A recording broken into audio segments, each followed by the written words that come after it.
The autumn drizzle had turned the world outside into a blurred watercolor painting. Helen Carrington paused at the heavy door of the notary's office, clutching the sleeping Timothy to her chest. The baby's tiny body radiated warmth, the only warmth she felt on this damp, bone-chilling day. In her right hand, she held a worn folder of documents, all that remained of her former life. Don't stoop. Don't cry, no matter what. The thought pounded in her temples, louder than the pain of endless sleepless nights. The door was heavier than expected.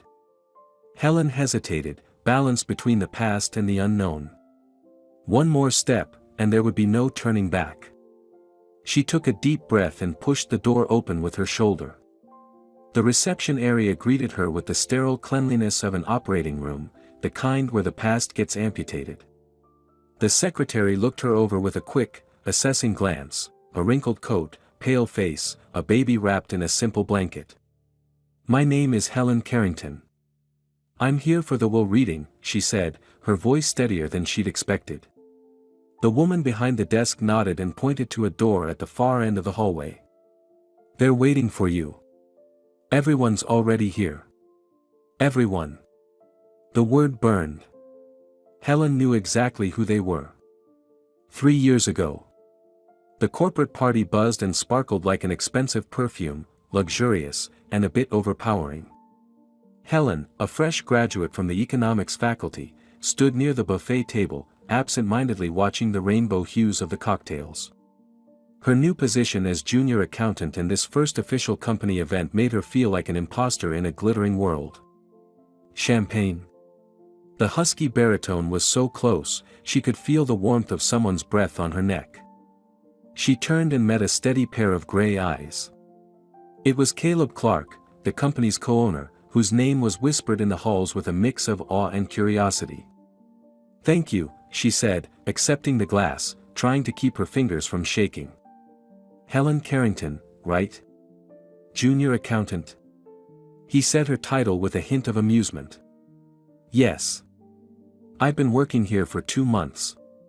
Caleb studied her openly, like a rare exhibit displayed in the wrong case. "How do you like it?" "The work is interesting," Helen replied diplomatically. He laughed, deep, unrestrained, throwing his head back. "Liar. Ledgers, invoices, reports, it's all dull," he said, then suddenly grew serious. "You're too smart for this place, Helen. I saw your resume. Honors degree, internship abroad, fluent in 3 languages. I can offer you something more." His words sounded like a promise of another life, one where her talents wouldn't gather dust in a dull office, where she'd truly be seen. But there was also something else in that moment, a subtle chill, like a quiet warning.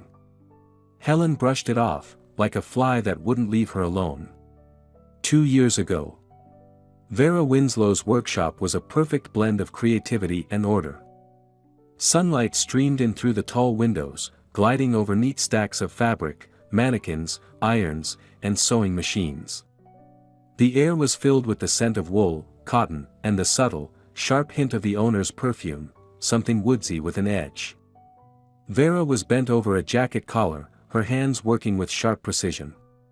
She didn't look up, but Helen knew she had been aware of her the second the doorbell chimed.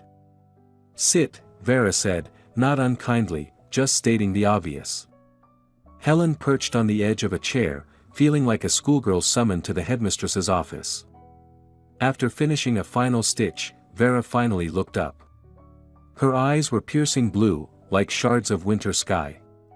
High cheekbones, fine lines around her eyes, and a firm mouth, everything about her said this was a woman used to making decisions and owning the consequences. "So," she said, setting her work aside and dabbing her fingertips with a white handkerchief. "You're dating my son." It wasn't a question. "Yes, for 6 months now," Helen said, silently cursing the tremor in her voice. "Do you like my son, or his potential?" The question cracked like a whip. Helen flinched at the bluntness but suddenly felt something shift inside her, a surge of honesty rising, sweeping away every polite phrase she'd rehearsed. "I like that he believes in me more than I believe in myself," she answered, locking eyes with her future mother-in-law. When Caleb's around, I feel like I can do anything. It's terrifying and thrilling at the same time. Vera held her gaze, weighing every word. Then the corners of her mouth moved, the barest hint of a smile. Good answer. At the time, Helen didn't understand what that approval truly meant. A year and a half ago, the Mediterranean sun poured over the restaurant terrace. Their honeymoon felt like a dream, the luxury hotel, the private beach, yacht tours. Caleb threw money around like he was proving something to the world. They'd been waiting 15 minutes for a table, despite having a reservation. Helen noticed the tightness in her husband's jaw. "I'll go check what's taking so long," she offered gently. "Sit," Caleb snapped. When the maitre d' finally appeared, apologizing and mumbling something about a system glitch and a double booking, Caleb's temper ignited instantly. "Do you even know who you're talking to?" His voice rang with barely contained fury. "I paid more for our suite than you make in a month. And you keep me waiting?" The maitre d' turned pale. Caleb got louder. Diners began to glance their way. Helen felt her face flush with embarrassment. "Caleb, it's fine," she said, touching his arm. "They're getting our table ready now." "I didn't ask you," he cut her off, his tone so cold, she instinctively pulled her hand away. A few minutes later, they were led to the best table. Caleb instantly switched back into the attentive, charming husband. And Helen looked at him, thinking, it's just exhaustion. It's just this once. She told herself that, for the first time of many. The notary's office felt smaller than it actually was. The tension in the room pressed in from all sides. Caleb lounged in the chair to the right of the heavy desk, his arm draped casually across the back of the seat where Irene sat, a 25-year-old blonde with a doll-like face and eyes like ice. They exchanged glances and smirks, like kids hiding a shared prank. Helen could feel their eyes on her, judging, condescending, superior. Like two hyenas deciding which side of the carcass to start picking clean. Sensing the tension, Timothy stirred in her arms and whimpered. She held him closer, the only shield she had in this hostile room. "Apologies for the delay," said the notary, an older man with sharp, watchful eyes, as he took his seat. "Let's begin the reading of Vera Winslow's will." The formalities unfolded in a slow stream of legal language. Helen barely registered the words, until a sentence landed like a cold slap. "All property, including the Winslow-style atelier, the parcel of land at the listed address, and all bank accounts, shall be inherited by her only son, Caleb Clark." Caleb straightened up, his face lighting up in smug satisfaction. "And," the notary continued, "the deceased leaves a sealed envelope to Carrington, Helen." The sound Caleb made was more of a snort than a laugh, short, derisive, full of disbelief. "That's it?" he asked. "Yes, that concludes all instructions," the notary replied, handing Helen a white envelope with a wax seal. "You'll need to sign the acceptance form after." "What's wrong, Helen?" "Disappointed?" Caleb cut in, pulling Irene close with a theatrical gesture. "Did you really think my mother would leave something to a random wife? You've still got a mortgage to pay off. Be out of the apartment by tonight, Irene and I have other plans." Helen felt something snap inside her. Not her heart. No. Something deeper, the last chains of fear and dependence. Rock bottom had one small mercy, there was nowhere left to fall. Stand tall. Look them in the eye. Don't let them take another inch. Even if this is your last stand, she told herself. Slowly, with a dignity she didn't feel but clung to anyway, Helen rose to her feet. Her spine straightened. Chin lifted just slightly. As if by magic, Timothy settled and fell silent in her arms. "I won't ask you for anything, Caleb," she said softly, but with steel in her voice. "Not ever again." A flicker of surprise crossed Caleb's face. He didn't recognize this version of Helen, the woman standing tall, eyes steady. She didn't fit the world he was used to, a world where he always came out on top. Without waiting for a response, she turned and walked out of the office, carrying her son and the mysterious envelope with her. The spring wind tugged at the loose strands of Helen's hair, escaping from her hastily tied bun. A bench in the park, a random island in the ocean of her confusion, welcomed her after the storm that had just passed in the notary's office. Timothy breathed softly in a makeshift nest of her bag and scarf, blissfully unaware that their lives were about to change forever. The envelope sat on Helen's lap like a sleeping animal, still, but alive with hidden weight. Her fingers trembled as she traced the edge with her thumb, searching for a place to tear it open. All around her, the world kept spinning, indifferent. Trees rustled overhead, people hurried past, and the apartment building stared down at her with blank, windowed eyes. The paper gave way with a quiet rustle. Inside were a few folded pages and something heavier tucked between them.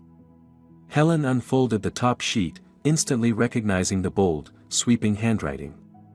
The first line hit like a wave. "My dear girl, if you're reading this, then my son has truly become his father's mirror." The words blurred.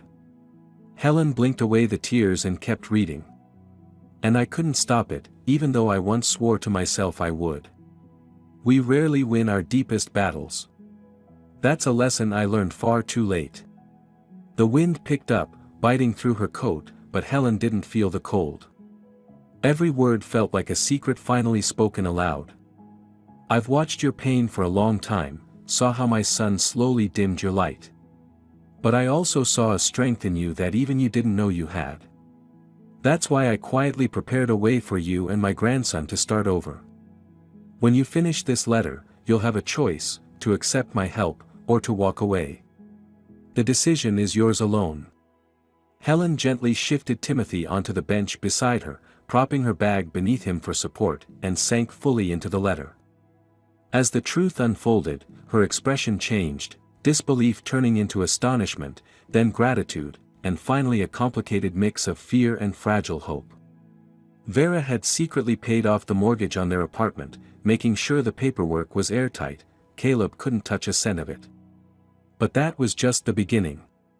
Her mother-in-law had also bought Helen a small apartment in a quiet town, 400 kilometers away, and opened a sewing workshop there, modest, but fully equipped. Inside this envelope, you'll find the keys to your new home and the workshop, a map with addresses, and a bank card with enough funds to get you started. I've also reached out to two people I trust completely, Gregory and his sister Olivia. They'll help you settle in." Helen flipped the page. A small bundle of keys with a wooden bird-shaped keychain slipped out of the envelope, along with a plastic card and a neatly folded map marked with dots and handwritten addresses. "You have a chance I never did. Don't turn away from it out of fear. Fear is the cruelest jailer, we're the ones who hand it the keys to our own cell." The words pulled her back to a memory, clear and vivid, like a photograph. It had been a damp, chilly autumn evening. Helen, 6 months pregnant, was sitting in the kitchen with Vera. Caleb was away on a business trip, and her mother-in-law had invited her over for tea. It was an unusual offer, and Helen hadn't dared to decline. They drank from delicate porcelain cups, an old hand-painted set passed down through generations. Outside, the wind howled and rain tapped against the windowsills, creating a strange sense of being cut off from the rest of the world. As if she and Vera were wrapped in a cocoon, where words held extra weight. "You know," Vera suddenly broke the silence, "the day I found out I was pregnant with Caleb, it was the happiest and the scariest day of my life." Helen looked up, surprised by the sudden openness. "Happy because I'd always wanted a child," Vera continued, tracing her finger along the rim of her cup, "and terrified because it meant I could never leave Andrew. I knew then I was trapped, with everything he did to me." "What do you mean?" Helen whispered, though deep down, she already knew. Vera stared past the wall, as if seeing a younger version of herself there. "Andrew had endless charm, and endless cruelty. That combination's more common than people think," she said, taking a sip of tea. "I built the business hoping it would one day give me the strength to leave. But by the time it succeeded, I was too tired. Being a victim, it seeps into your bones in ways you don't even realize. Helen instinctively placed a hand on her belly, where her unborn son rested. "Why are you telling me this?" she asked quietly. Vera finally met her eyes. And in that look, Helen saw a lifetime of pain. "Because I see myself in you," her voice softened, "and I'm afraid for you." Helen's fingers clenched the letter, grounding her in the present. She kept reading, the next lines pulling her right back into that night, when the conversation had turned even more personal. "You're overthinking it," Helen had tried to defend herself. "Caleb has a temper sometimes, sure, but he's exactly like his father," Vera cut her off sharply. "I didn't want to believe it, but it's true." She stood and walked to the window. Her silhouette was outlined against the rain-streaked glass, each drop trailing down like endless tears. "My son grew up watching his father humiliate me. I hoped he'd learn not to be like that." Her voice broke slightly, "but what he learned is that it's allowed." Turning back, Vera looked directly at Helen. Tears shimmered in her eyes, a rare sight in this steel-spined woman. "I'm sorry I didn't raise a better man to be your husband." That night, they talked deep into the early hours. Helen learned the story of a strong woman who had lived through the hell of an abusive marriage, yet managed to hold on to her identity through hard work and creativity. She heard about Vera's first love, a man she let go out of fear of her husband. About how she built her atelier, stealing hours and minutes from her own life. About the hope that her son would grow up different, better. And how that hope died, slowly, painfully. The wind picked up, carrying the first drops of rain. Helen stood and gently moved the sleeping Timothy to the covered end of the bench. Returning to the letter, she found another document tucked inside the envelope, a medical report confirming Timothy had undergone a full checkup. Vera had even thought of that. "I trust you'll make the right decision," the letter ended. "Whatever you choose, know that I love you like a daughter and Timothy like my own grandson, which he is. If you decide to leave, call Gregory at the number written on the back of the map. He'll be waiting for your call for a week. If you don't call, he'll know you chose a different path. Whatever your answer, I'll accept it. With love, Vera." Helen reread those last lines, feeling something solid and sharp form inside her. The truth had already been chosen. She just needed the courage to admit it. She looked around. Every stone here held the memory of Caleb's words, crueler than fists. His disappearances and lies. The way he looked at his own son with irritation, as if the child wasn't a part of their love, but a burden. And then Vera's death, sudden, like a knife in the back. His reaction hadn't been grief, but something darker, smug, "Now it's all mine." Helen hadn't even noticed she was crying until a warm drop hit the paper and bled into the ink. She gently dabbed it away with her sleeve. She had a choice. For the first time in a long time. The apartment that had once felt like a cozy family nest now seemed like a museum of broken dreams. Helen packed methodically, taking only what was essential: clothes for herself and Timothy, important documents, a few toys. Every object sparked a memory, some sweet, many painful. There was the photo of her and Caleb laughing by the sea, their first vacation, when everything felt magical and forever. There was the mug with a crack from one of his rage fits. The baby rattle he threw at the wall when the sound annoyed him. The bruises she hid in the closet, blaming them on clumsiness. Helen paused in front of the family portrait in the living room, her, Caleb, and newborn Timothy. A perfect picture. A happy family. What struck her most was her own face in that photo. The fear was already there, tucked behind her smile, but she had refused to see it. "I blinded myself," Helen thought, taking the photo off the wall and placing it in her bag. "But Timothy deserves to see his father someday. Even if only in a picture." The doorbell rang, sharp and sudden, like a gunshot. Helen froze, her heart leaping to her throat. Caleb? But he'd said he wouldn't be home until evening. Or, was it something worse? Panic gripped her chest like iron bands. She looked through the peephole. A man in a courier uniform stood outside. "Delivery for Helen Carrington," he said, holding out a large box. "Signature required." After signing, Helen carried the package inside. The box was heavier than she'd expected. Inside, carefully packed, were bolts of fabric, natural silk, fine wool, soft cotton. There was also a set of threads, lace, buttons. In a smaller box lay a pair of elegant silver scissors engraved with Vera's initials. And a note. "This is your life now. You decide what to make of it." Helen ran her fingers over the cool metal of the scissors. How many beautiful things had they created in Vera's hands? How many stories could they tell? Her decision, once shaky, had crystallized completely. In the bedroom, the place where so many nights blurred between love, fear, and despair, Helen looked at her reflection in the mirror. The woman staring back was both familiar and unfamiliar. There was something different in her eyes now, a quiet mix of resolve and desperation, but also a strange kind of calm. She slowly took off her wedding ring. It hadn't symbolized love or loyalty for a long time.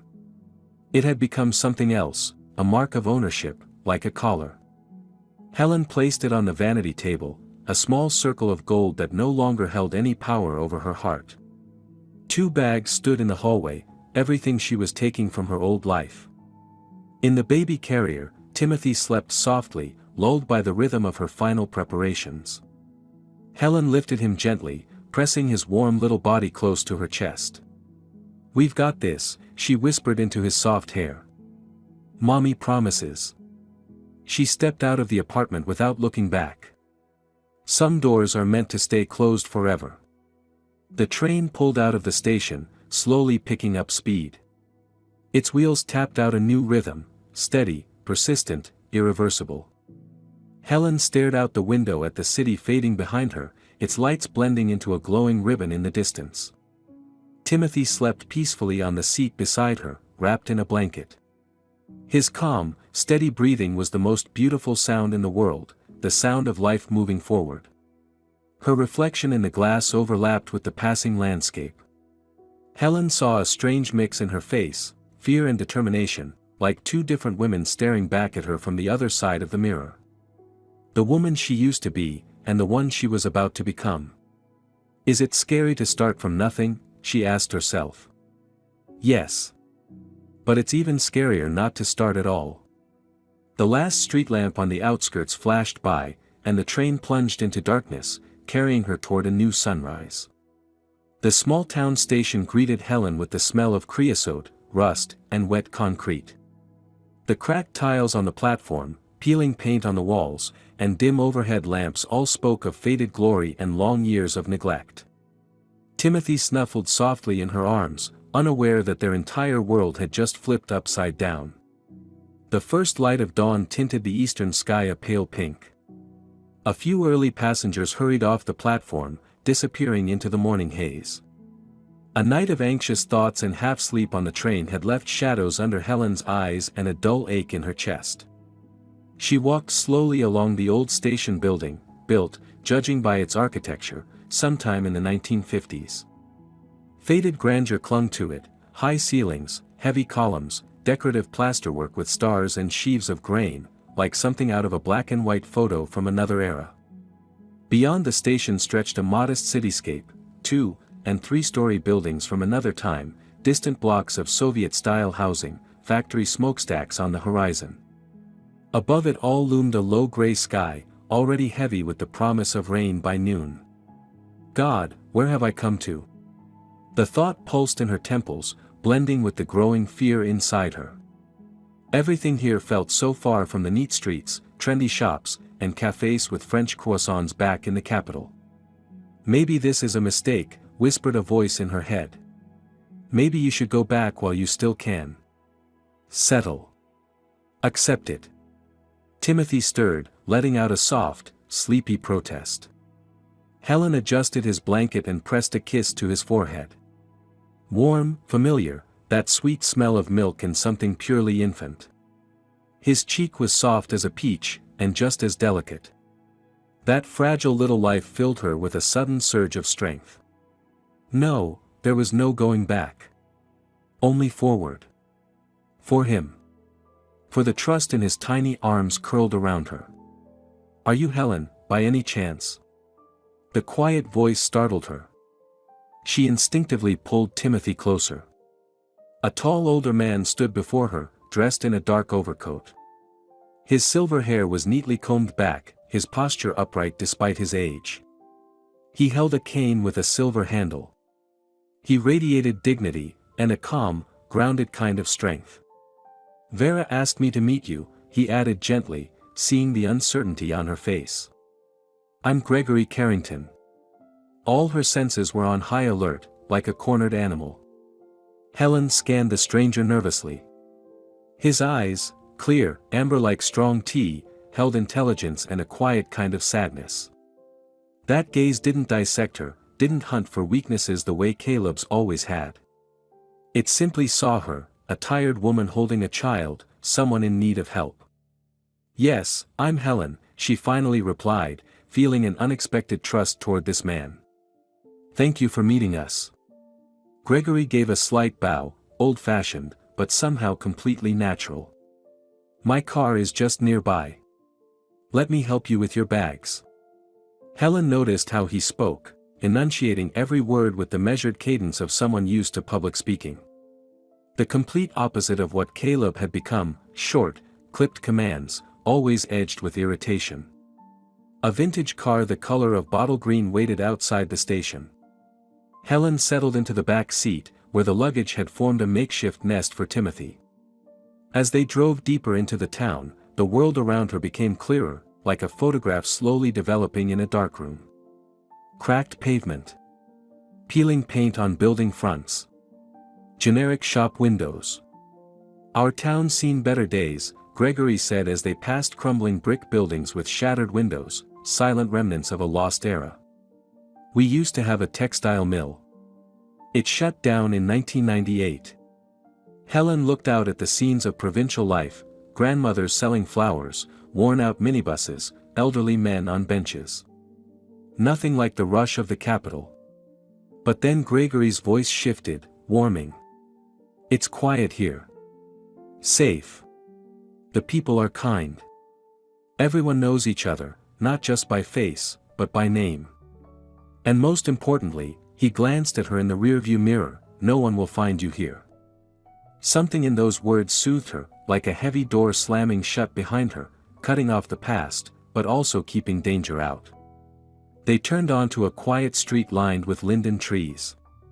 The houses here were older, sturdier, with carved wooden trim and tidy front gardens. "We're here," Gregory said, pulling up to a two-story red brick house. "Welcome to my home. It'll be your shelter for now, until you're settled in your own place." Helen was taken aback. Inside, the house felt bigger than it looked, filled with light pouring in from tall windows. Mahogany furniture, floor-to-ceiling bookshelves, oil paintings in heavy frames, the whole space breathed history and the comforting warmth of a bygone era. "Gregory, is this them?" A woman in her late 50s appeared from the hallway, short hair, expressive features brimming with energy. "Finally. I've been waiting. This is Olivia, my sister," Gregory introduced her. "Olivia, meet Helen and Timothy." "Oh, what a sweetheart!" Olivia exclaimed, instantly focused on the baby. "Looks just like Caleb. But let's not dwell on that. You must be exhausted after the trip, poor things. Let's get you settled." She took Timothy from Helen's arms with such natural care, it was like she'd done it 1,000 times. Her movements were confident, her voice soothing, unmistakably the touch of a former elementary school teacher. "You go rest," she said gently, rocking the now-awake baby, "and we'll get to know each other. Right, Timothy? You and I are going to have a nice little chat while Mama gets some sleep." Helen wanted to protest, but the exhaustion, days of anxiety and a sleepless night on the train, crashed down on her all at once, buckling her knees. Black spots swam in front of her eyes. You need to lie down, Gregory said firmly. Don't worry, Olivia's got everything under control.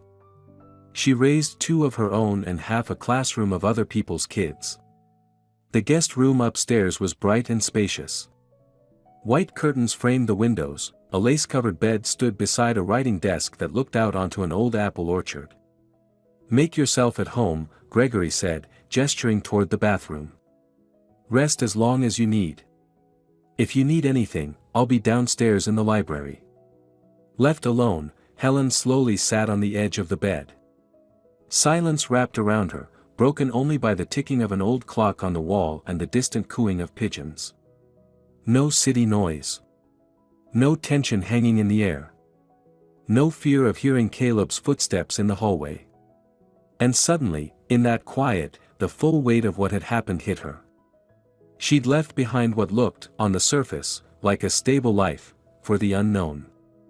Traded familiarity, even with all its pain, for the homes of strangers she'd just met. Left a big city full of opportunities for a sleepy, forgotten town. A wave of panic rose, stealing her breath. The room spun. The walls seemed to close in. She gasped, like a fish out of water. What have I done? Where have I brought my child? How are we going to live? The tears she'd held back for so long finally broke free. She sobbed into the pillow, her whole body shaking, crying for the past she'd lost, the dreams that had shattered, and the fear of what lay ahead.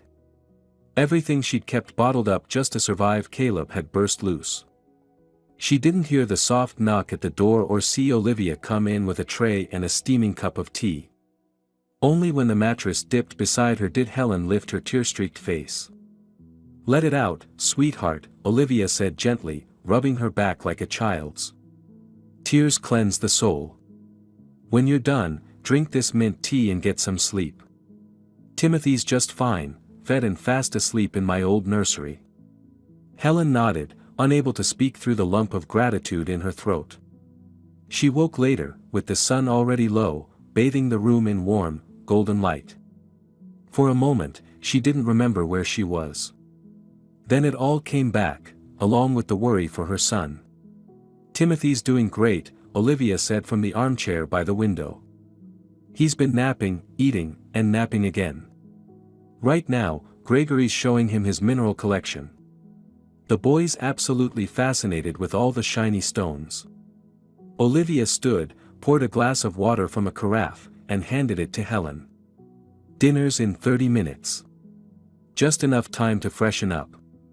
Downstairs, in the dining room, the table was already set. Nothing fancy, just simple homemade food, soup, chicken with potatoes, and lemonade. But after days of anxious half-meals, the smell of freshly cooked dinner awakened a fierce hunger in Helen. Timothy was sitting on Gregory's lap, curiously inspecting his silver cufflinks. Helen had never seen her son so calm with someone unfamiliar. He's remarkable, Gregory said, handing Timothy back to her. Learns fast. He's going to be gifted, I can feel it. Dinner unfolded gently, like a stream after rain, picking up pace, slowing down, flowing around the sharp stones of heavier topics. Gregory spoke about the town, its history, his work at the art gallery. Olivia shared amusing stories from her teaching days. Little by little, Helen felt her tension ease. These people didn't feel like strangers, not in the truest sense of the word. There was something invisible connecting them, a thread woven through Vera. How did you meet my mother-in-law? She asked, when the conversation naturally drifted in that direction. Gregory looked out the window, as if seeing something only he could. That was so long ago, he said at last, it feels like a different life. We studied at the same institute. I was in architecture, she was in textile and fashion. We met at a student dance. His eyes clouded with memory. Vera was extraordinary. Bright, talented, she had this inner light. It was impossible not to fall for her. We dated for 2 years. I thought it would last forever. What happened? Helen asked softly. Life, Gregory said with a sad smile. I had to move to another city for work. Not long after, both my parents got very ill. Vera planned to join me, but then she met Andrew, Caleb's father. He was 10 years older, already successful, had an apartment in the city center, a stable future. He could offer her the kind of life a young architect in the provinces could only dream about. He went quiet, running his fingers over the silver knob of his cane. "Did you resent her?" Helen asked, daring to voice the question she probably shouldn't have. "Never," Gregory said, shaking his head. "I loved her. I just wanted her to be happy. I thought she made the right choice." He took a deep breath. And then, a few years later, the phone rang. 30 years ago. Gregory was bent over a drafting table, sketching out the final lines of a new school building, his first big solo commission. He was completely in the zone, and almost ignored the shrill ring of the phone. "Hello," he snapped into the receiver. "Gregory. It's me." One voice, and the world flipped upside down. His heart skipped, stuttered, and started pounding twice as fast. "Vera? What's wrong?" He could hear her breathing, ragged and heavy, like she'd been running. Or crying. "He hits me, Gregory," she said, her voice shaking. "After Caleb was born, everything changed. First, it was just coldness. Then yelling. And now." A surge of fury exploded in Gregory's mind. "Where are you right now?" "At a phone booth. I'm coming to get you, today. Leave with me, right now." "I can't," she whispered. "If I go, he'll never let me see my son again. He said he'd take Caleb and have me locked in a psych ward. He has connections, Gregory. He can do it. Vera, listen to me." "No, you listen," she cut in, her voice suddenly stronger. "I'll manage. I've already found a space for my workshop. I'll sew. One day I'll be independent, and then, maybe then I can leave. I just needed to hear your voice. That's all. Come to me," he said again. "I'll fix everything. I'll protect you, and the boy." There was a long silence, broken only by the sound of traffic on her end of the line. "I can't leave Caleb with him.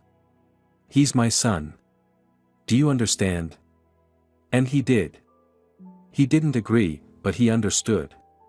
Vera had made her choice, and it wasn't him. "I'll be here," he said quietly. "Anytime you call." She never stopped calling, Gregory continued, pulling himself back to the present.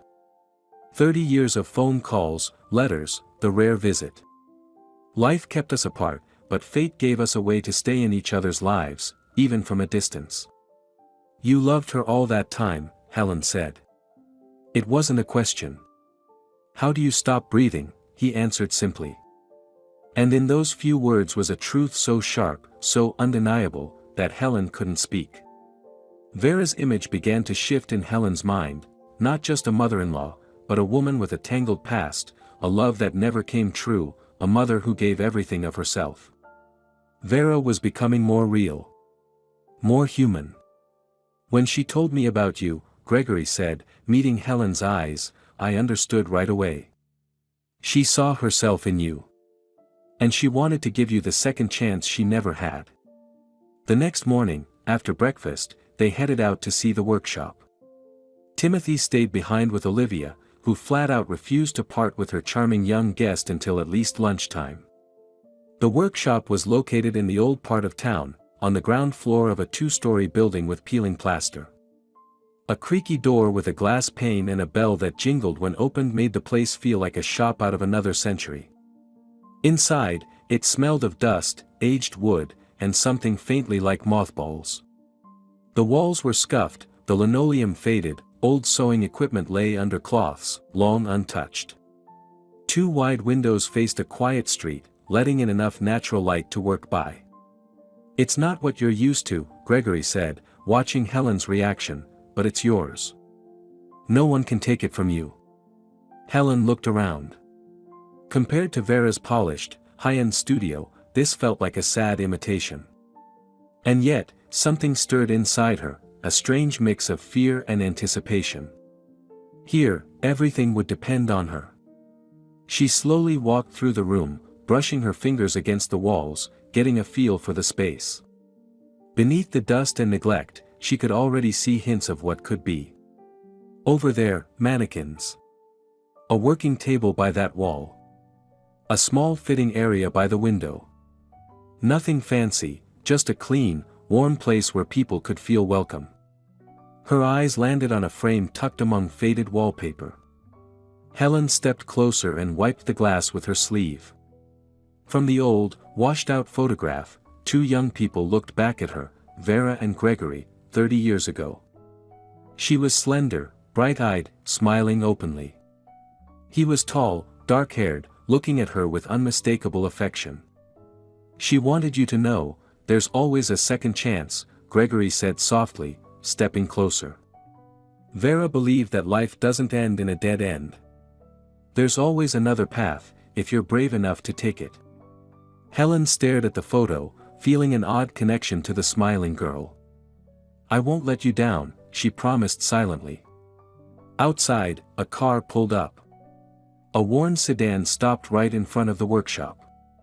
A broad-shouldered man in his 40s stepped out, rugged face, wind-chapped skin, movement steady and precise like someone used to physical work.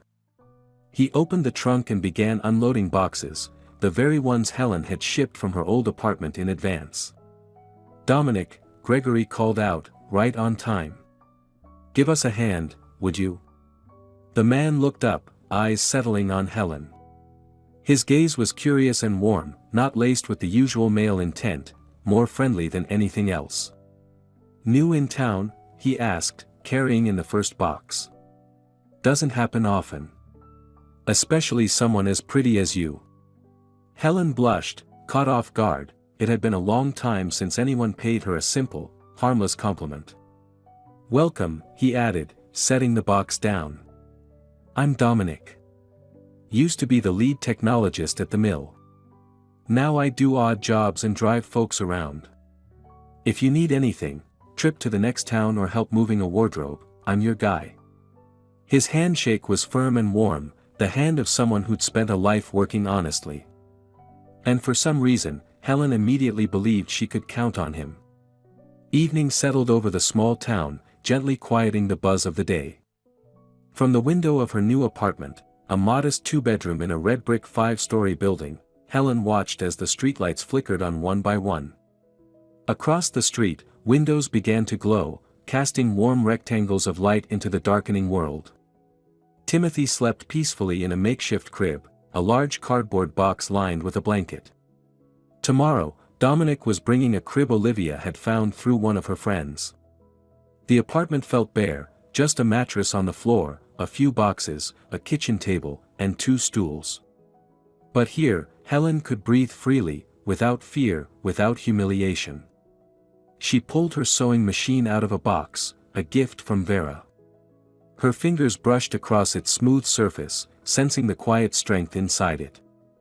This machine would become an extension of her hands, the tool to shape her new life. "Everything has to start somewhere," she whispered, as if making a promise, to herself, to Timothy, and to the distant memory of Vera. Outside, the little town was getting ready for sleep. But inside Helen, a new woman was beginning to take shape, the one she could have always been, if only she'd had the courage sooner. Morning light filtered through the dusty windows of the workshop, casting odd patterns on the cracked linoleum. Helen, her hair pulled into a messy bun, stood on a wooden step ladder, fastening a simple sign above the door. "Second Chance Atelier." The name had come to her in the middle of the night, clear and sudden, as if Vera had whispered it in her ear. Timothy sat nearby in his portable crib, completely absorbed in a bright rattle, a rare moment of calm Helen had learned to treasure. Inside the atelier, signs of life had begun to appear, freshly cleaned windows, scrubbed floors, old but sturdy mannequins lining the walls. When the sign was finally up, Helen stepped back to take it in. The letters were a little uneven, the paint had dripped in spots, but there was something honest in its imperfection, just like her new life. 5 years in accounting, and now I'm sewing. Can I really do this? The question haunted her, like a debt collector that wouldn't go away. She remembered something Vera had once told her in the studio, back when she trusted Helen with her first difficult order. You've got golden hands and a good head on your shoulders. That's more than enough to begin with. Helen ran her fingers along the machine again, her loyal companion, now in exile with her. The weight of its metal body, polished smooth by generations of seamstresses, brought her a strange sense of calm. She sat down and switched it on. The steady hum filled the room, like the heartbeat of some sleeping animal beginning to stir. I can do this, she thought, threading the needle. I have to. There's no other way. 1 day passed. Then 2. Then 3. Not a single customer. Helen sat behind her machine, sewing sample pieces no one came to see, simple but elegant blouses, skirts, aprons. They hung on a rack by the wall, silent witnesses to her hope and anxiety. Money was vanishing faster than she'd expected. Even with 6 months of rent already covered, there were still utility bills, groceries, diapers. Each time she opened her wallet, her heart tightened with worry. Timothy, as if sensing her tension, had started fussing more and more. His sharp cries echoed off the bare walls of the atelier, shattering the silence. Helen would pause her sewing, scoop him into her arms, rock him gently, singing lullabies, the same ones her mother used to sing to her. He'll get used to it, she told herself again and again, settling back at the machine with her sleeping son in her lap. He just needs time. But time passed, and still no customers came. Doubt crept in like shadows at dusk. Maybe opening the atelier had been a mistake. Maybe she should have stuck to accounting. But who in this town needed an accountant, when half the businesses had already shut down? Her thoughts were interrupted by the chime of the bell above the door. Olivia stood in the doorway, full of energy as always, a large bag slung over her shoulder and a determined look on her face. Well, I see things aren't exactly booming, she said bluntly, scanning the empty atelier. But I've got a solution. She pulled a few pattern magazines and a stack of brightly colored fabrics from her bag. I've got 3 friends, elementary school teachers. They all need new aprons for arts and crafts classes. The old ones are falling apart, and the ones in stores are overpriced and hideous. Make a few samples, and I'll take care of the rest. Helen looked at the cheerful fabric spread across the table. Bright, playful prints, not at all what she would have chosen to start with. Thanks, Olivia, but I'm not sure. Well, I am, Olivia said firmly. Your work is wonderful, I've seen what you can do. Then her voice softened. You know, sweetheart, sometimes the hardest part is just getting started. Let us help you take that first step. There was so much genuine care in her voice that Helen felt a lump rising in her throat. 2 years ago. The evening at Vera's studio was filled with quiet comfort, the soft glow of lamps, the gentle rustle of fabric, classical music playing faintly from an old radio. Helen, 6 months pregnant, awkwardly tried to finish the hem on a dress. Not like that, Vera said gently. Watch. She showed her how to hold the needle, how to guide the fabric so that each stitch lay perfectly in line, smooth, even, nearly invisible. See? Every stitch is a promise. A promise that this piece will last, that it won't let someone down when it matters most. Helen watched her carefully, trying to memorize every movement. Vera sewed like she was having a conversation with the fabric, with respect and an understanding of its texture, its nature. Never cut corners on quality, Vera continued. Cheap thread, flimsy buttons, it's false economy. Reputation takes years to build and a minute to destroy. She looked up at Helen. When everything else falls apart, your reputation remains. And your skill, the one thing no one can take from you. That evening, Helen learned more than just how to sew, she learned to see the craft as something bigger. A way to speak to the world. A way to create beauty that outlives daily worries. The aprons turned out cheerful and practical. Helen added a few functional pockets and embroidered a small, playful detail on each one, a flower, a kitten, a star. The work drew her in, pulling her away from anxiety and into focus. 2 days later, Olivia brought her 3 teacher friends. They looked around the little atelier with polite skepticism, but when they saw the aprons, their faces lit up. "You've got real talent," said the eldest, running her fingers along a seam. "We've been meaning to get skirts hemmed and curtains updated, too." The women all began talking at once, and Helen felt a warm bloom of hope inside her. Her first real clients. Her first real orders. The beginning of a new life. That night, once Timothy was finally asleep, Helen sat down with her calculator. The numbers painted a sobering picture. The income from those first orders barely covered the costs. It would be enough for food and utilities, but not for growth, not for buying new materials, not for advertising. What if no one else came? She leaned back in the chair, exhaustion washing over her like a heavy tide. Outside, the town was already deep in sleep, but Helen couldn't rest. Her eyes landed on the pile of leftover fabric from the aprons. An idea struck her. She sat up straight. Bedding. Simple, quality sets made from natural materials. Surely there'd be buyers, especially at a fair price. She didn't let herself hesitate. She sat back down at the sewing machine. Working at night was tough, but it gave her a strange sense of freedom, just the hum of the machine and her own thoughts. No one standing behind her.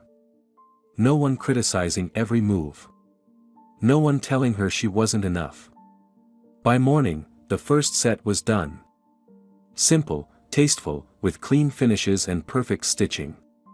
Helen grabbed a couple of hours of sleep, then got right back to work, fueled by a rush of energy. And just like that, her side business was born, nighttime sewing of bedding to sell at the local market on weekends. 3 weeks had passed since the atelier opened. Things were slowly picking up, new clients were starting to trickle in, mostly through word of mouth from the teachers. But the fabric problem was growing. Good materials in local shops were overpriced and limited in variety. The bell over the door jingled. Dominic stepped in.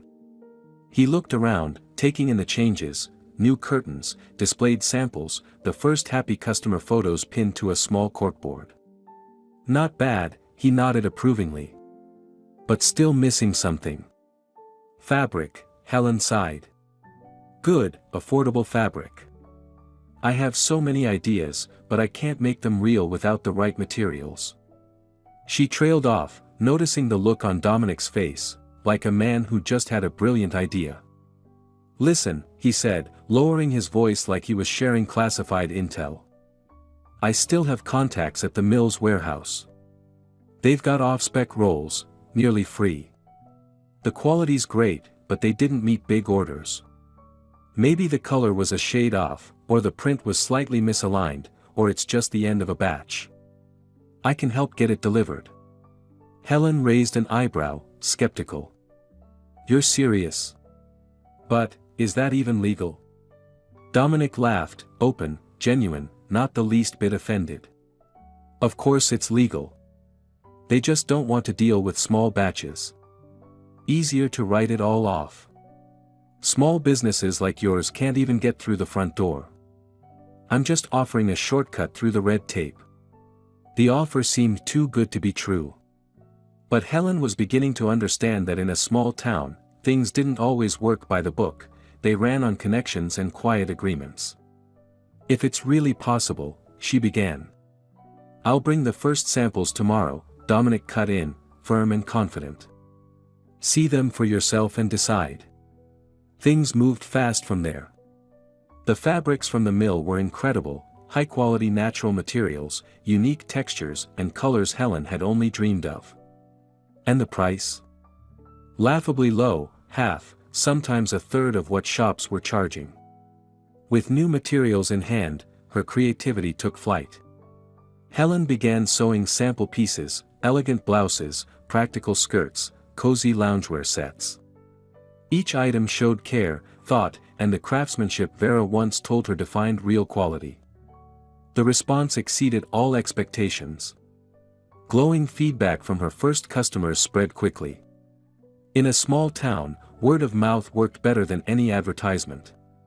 By the end of her second month, Helen had a waiting list. She had to start a dedicated notebook to manage the flood of orders and set clear deadlines. Timothy, as if sensing the shift, grew calmer. Olivia often looked after him for a few hours, giving Helen time to work undisturbed. When he was at the atelier, they set up a cozy corner for him, with toys and a playpen. Life slowly found a new rhythm. Mornings were for fittings and meeting clients. Evenings were for finishing special orders or sewing bedding for the weekend market. Weekends meant shopping for supplies, manning her stall, and spending time with Timothy. For the first time in a long while, Helen felt like she was in control of her life. Every step, every decision, hers and hers alone. It happened on a regular Tuesday. Helen was working on a tricky order, an evening gown for the notary's wife, when the sewing machine suddenly jammed with a harsh grinding noise. Something inside had stuck, and neither cleaning nor oiling helped. Just then, Dominic walked in. He often dropped by, sometimes with fabric samples, sometimes just to check in. "Machine trouble?" he asked, noticing the stress on her face. "Let me take a look." Helen hesitated. Until now, she'd thought of Dominic mostly as a driver who helped with deliveries. The idea of letting him fix her sewing machine made her nervous. But Dominic surprised her. He removed the cover with surprising care, almost reverence, quickly located the problem, a broken needle tip wedged in the bobbin case, and neatly fished it out with a small pair of tweezers pulled from his pocket like magic. "You actually know what you're doing?" Helen asked, stunned, as he calmly reassembled the machine. "I'm a technologist," he said simply. "I know the whole process, weaving, sewing, knitting." There was a trace of bitterness in his voice. "When they shut down the mill, it was like tearing out a piece of my soul. Thousands of people lost their jobs. The whole town lost its future." He tested the machine, nodded in satisfaction, then wiped his hands on a cloth Helen handed him. "All done. Should be good for another 20 years, at least." Just then, Timothy, playing in his corner, let out a joyful squeal that caught their attention. Dominic turned toward him, his expression softening. "Great little guy," he said. "Doesn't take after his father, does he?" The question caught Helen off guard. She never talked about her past with new acquaintances, though she suspected Gregory had told Dominic the basics. "No," she said quietly. "Thank God. He looks like me, and my grandfather." Dominic nodded, asking no further questions. He stepped closer to Timothy and hesitantly reached out his hand. "May I?" With Helen's nod, he carefully lifted the boy into his arms. His large, work-worn hands looked clumsy against the child's small, delicate frame. But Timothy, who was usually wary around strangers, suddenly beamed his gummy smile at Dominic and snuggled into his chest without hesitation. Helen saw the change in Dominic's face, from uncertainty to surprise, and then to something quieter, softer. It was as if a part of him, normally guarded and solid, had gently uncoiled and opened up. "He trusts you," Helen said. "He's got good instincts." "You think so?" Dominic asked, gently rocking the baby, visibly nervous about getting it right. "I don't have much experience with kids." "It shows," Helen laughed, "but you're doing great. It looks natural." He smiled shyly, and in that moment, Helen realized just how much that smile softened him, made him look younger, warmer. For the first time, she saw the real Dominic, not just the helper, the former technologist with a truck and a key to old warehouses, but a man with an open heart and a quiet tenderness. "Dominic's a good man." "Solid," Olivia said later as she and Helen folded freshly sewn bedding for the weekend market. They were sitting in Helen's kitchen, now cozy and lived in, with simple but comfortable furniture, curtains on the windows, and children's drawings taped to the fridge.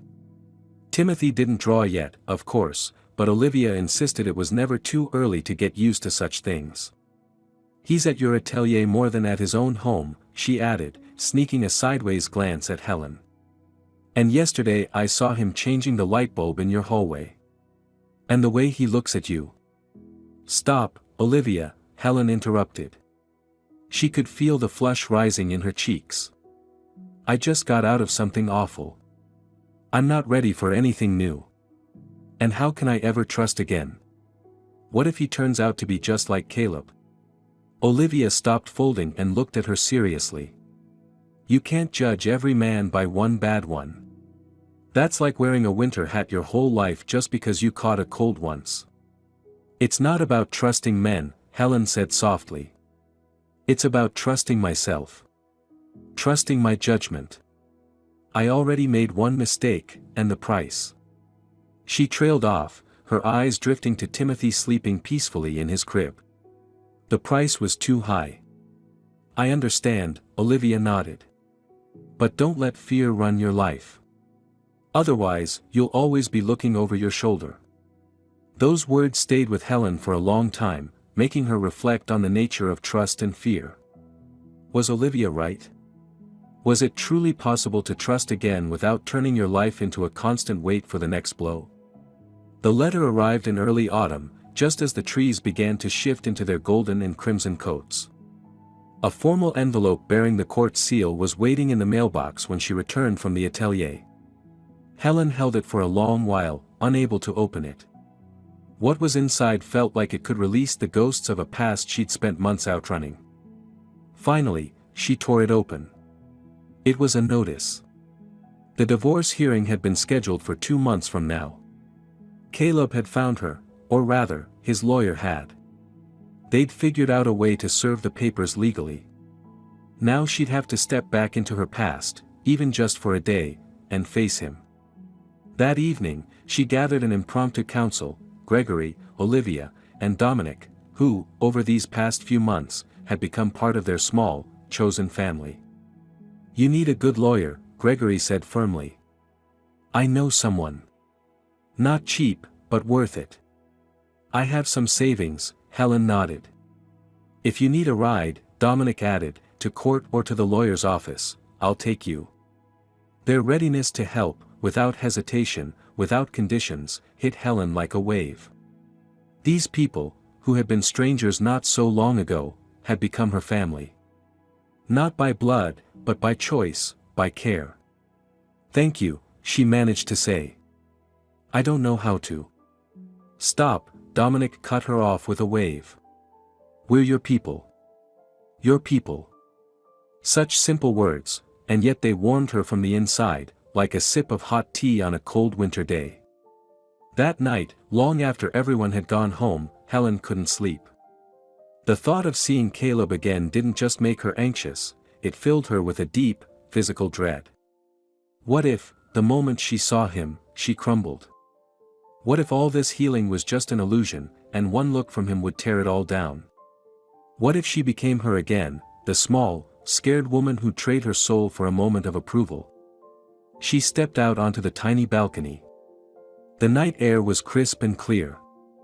A full moon washed the sleeping town in silver. In the distance, a dog barked. A car rolled quietly down an empty street. "Can't sleep?" Gregory's quiet voice made her turn. He stood on the balcony of his own apartment. Their homes were in the same building, just different stairwells. Thinking about the hearing, Helen admitted. "About seeing Caleb. I'm afraid of him. I'm afraid I'll fall apart. That I'll let him humiliate me again." Gregory stayed quiet for a while, then slowly lit a cigarette, a rare habit of his, reserved only for moments of deep thought. "You know what the difference is between the woman you were then and the one you are now," he finally said. "Back then, you were like a boat without an anchor, tossed around by the waves of life. But now you have an anchor, your work, your son, the people who believe in you." He took a drag, and the small glow from the cigarette briefly lit up his refined face, deep lines casting thoughtful shadows. You're not that scared girl anymore, Helen. You made it through on your own. You built a life, not just for yourself, but for your son. That's more than most can say." His words sank deep, shifting something inside her, forcing her to look at herself with new eyes. "I'm here," he added. "We all are. But the most important thing is, you're here for yourself. Don't betray that. And you'll be okay." 1 week remained before the hearing. Helen decided she would go prepared, not just legally, but emotionally, mentally, even physically.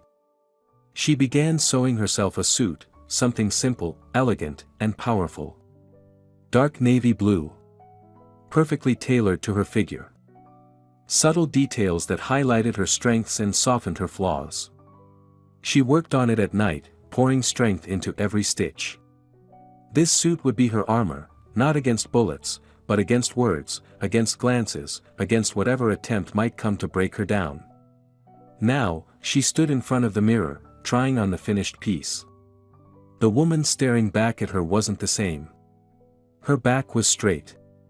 Her gaze steady. There was something new in her posture, dignity she had never worn before.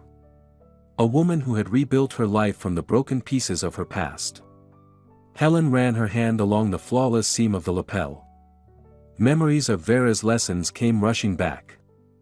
Every stitch a promise. Every line a small victory. How many of those victories had she earned over the past few months? How many times had she stood up when it felt like she could barely breathe? From the next room came Timothy's sleepy mumbling. She paused, listening. No, he wasn't awake, just turning in his sleep. Her boy.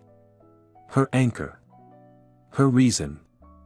For him, she was ready to face Caleb. To face everything. She looked back at the mirror. The suit hugged her body, reshaped now by motherhood and months of tireless work. She was leaner, but not fragile. She looked strong. Grounded. Ready. "I've got this. No matter what happens, I've got this," Helen whispered. And it wasn't a mantra. It wasn't wishful thinking. It was the truth.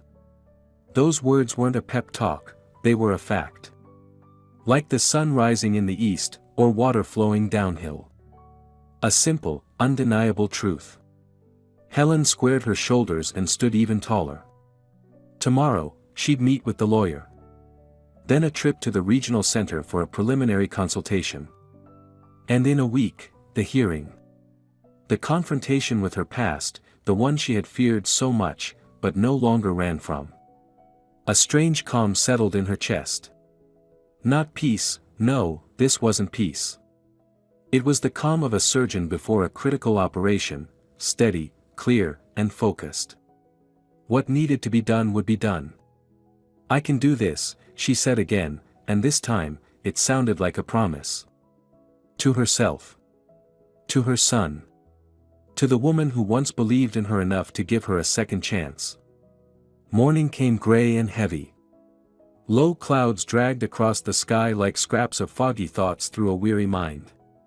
Helen stood in front of the mirror, barely recognizing the face staring back. Pale skin, sharper cheekbones. Eyes, two dark wells where fear rippled quietly. Her hand trembled as she tried to fasten her earring.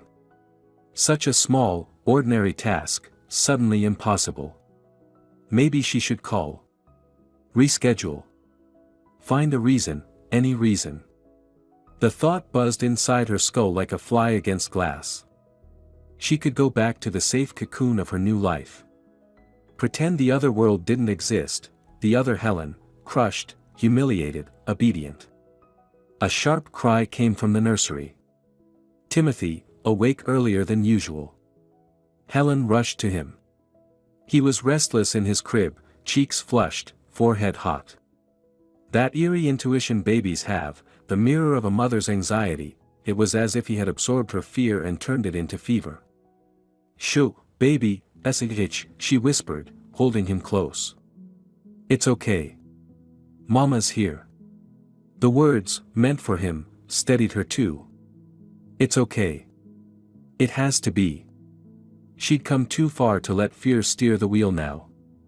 Meanwhile, across town, in the now empty, Winslow-style atelier, Caleb Clark paced between dusty sewing machines. Unpaid bills cluttered the desk. Final notices. Layoff forms. Disconnection warnings. "What do you mean you can't deliver?" he shouted into the phone. "We've worked with you for 5 years. My mother was your client for decades. I don't give a damn about your deadlines, I need the shipment now, or this shop goes under." He slammed the receiver down. The atelier was collapsing in his hands. Clients were leaving, angry about declining quality. The longtime seamstresses, loyal to Vera for years, refused to work under Caleb's blunt, brash management. His cell phone buzzed. He checked the screen. His lawyer. "Yes. Caleb, just a reminder, your divorce hearing is tomorrow. 10 a.m. Don't be late." "I remember," Caleb snapped. "Anything else?" "Your wife's attorney requested additional documents about the mortgage." Ex-wife," Caleb cut him off. "And I don't care what he wants. He can go to hell." After hanging up, Caleb sank into his mother's chair, drained. When had everything fallen apart? When did his once simple, manageable life turn into this chaos? Was it the moment his mother died so suddenly, leaving him to handle it all alone? Or when Helen betrayed him, running off with his son? Or maybe even earlier, that first time he noticed his mother quietly transferring money somewhere, refusing to explain where it was going? His phone rang again. This time, it was Irene. "Where are you? We were supposed to have lunch before the hearing tomorrow." "Can't," he muttered through clenched teeth. "More problems at the atelier? Again?" Her voice was sharp, openly annoyed. "Caleb, this has been dragging on for months. You promised that once the divorce was over, we'd focus on us. Take a trip. Start fresh." "I remember what I promised," he snapped, feeling that familiar wave of anger rising. "But now's not the time. And there's no money for your vacations." "What do you mean no money?" Irene's voice jumped an octave. "You said you inherited the whole business. The accounts, everything." "We'll talk later," Caleb cut her off and hung up. Another one, he thought bitterly. They're all the same. All they care about is money. My mother was the only one who ever loved me for real. And just like that, guilt crept back in. All those years he blamed her, for being distant, cold, always putting work first. Now, with her gone, he finally saw it, she had been the only person truly on his side. A small rental taxi, borrowed through one of Dominic's connections, cruised steadily down the morning highway. Dominic drove with quiet focus. Gregory sat beside him in the passenger seat. Helen sat alone in the back, staring out the window. The road into her past felt both impossibly fast and unbearably long. Each passing kilometer brought her closer to the city where the pieces of her former life still lay scattered, and with every mile, a tight knot of dread formed deeper in her gut. But there was no turning back. Timothy had stayed behind with Olivia. His fever had broken by morning, but Helen still felt a stab of guilt for leaving him now, of all times. But when else? She asked herself. Would it really be any easier next week? Next year? Would I be any less afraid then? So, let's go over the documents again. Gregory's voice pulled her back to the present. Your lawyer has everything ready, full proof that Vera paid off the mortgage. That's a strong argument. The apartment is legally in both your names, but Caleb didn't contribute a single cent. And we've got his bank statements, Dominic added, smoothly passing a truck. Spending on restaurants, clubs, boutiques, all last year. Meanwhile, you and Timothy were eating pasta at home. That's not fair, Helen said quietly. We were never starving. Caleb, whatever else he was, he did bring money home. Don't defend him, Dominic shot back. I've seen the statements. What he spent on one pair of shoes could have fed you and the baby for a month.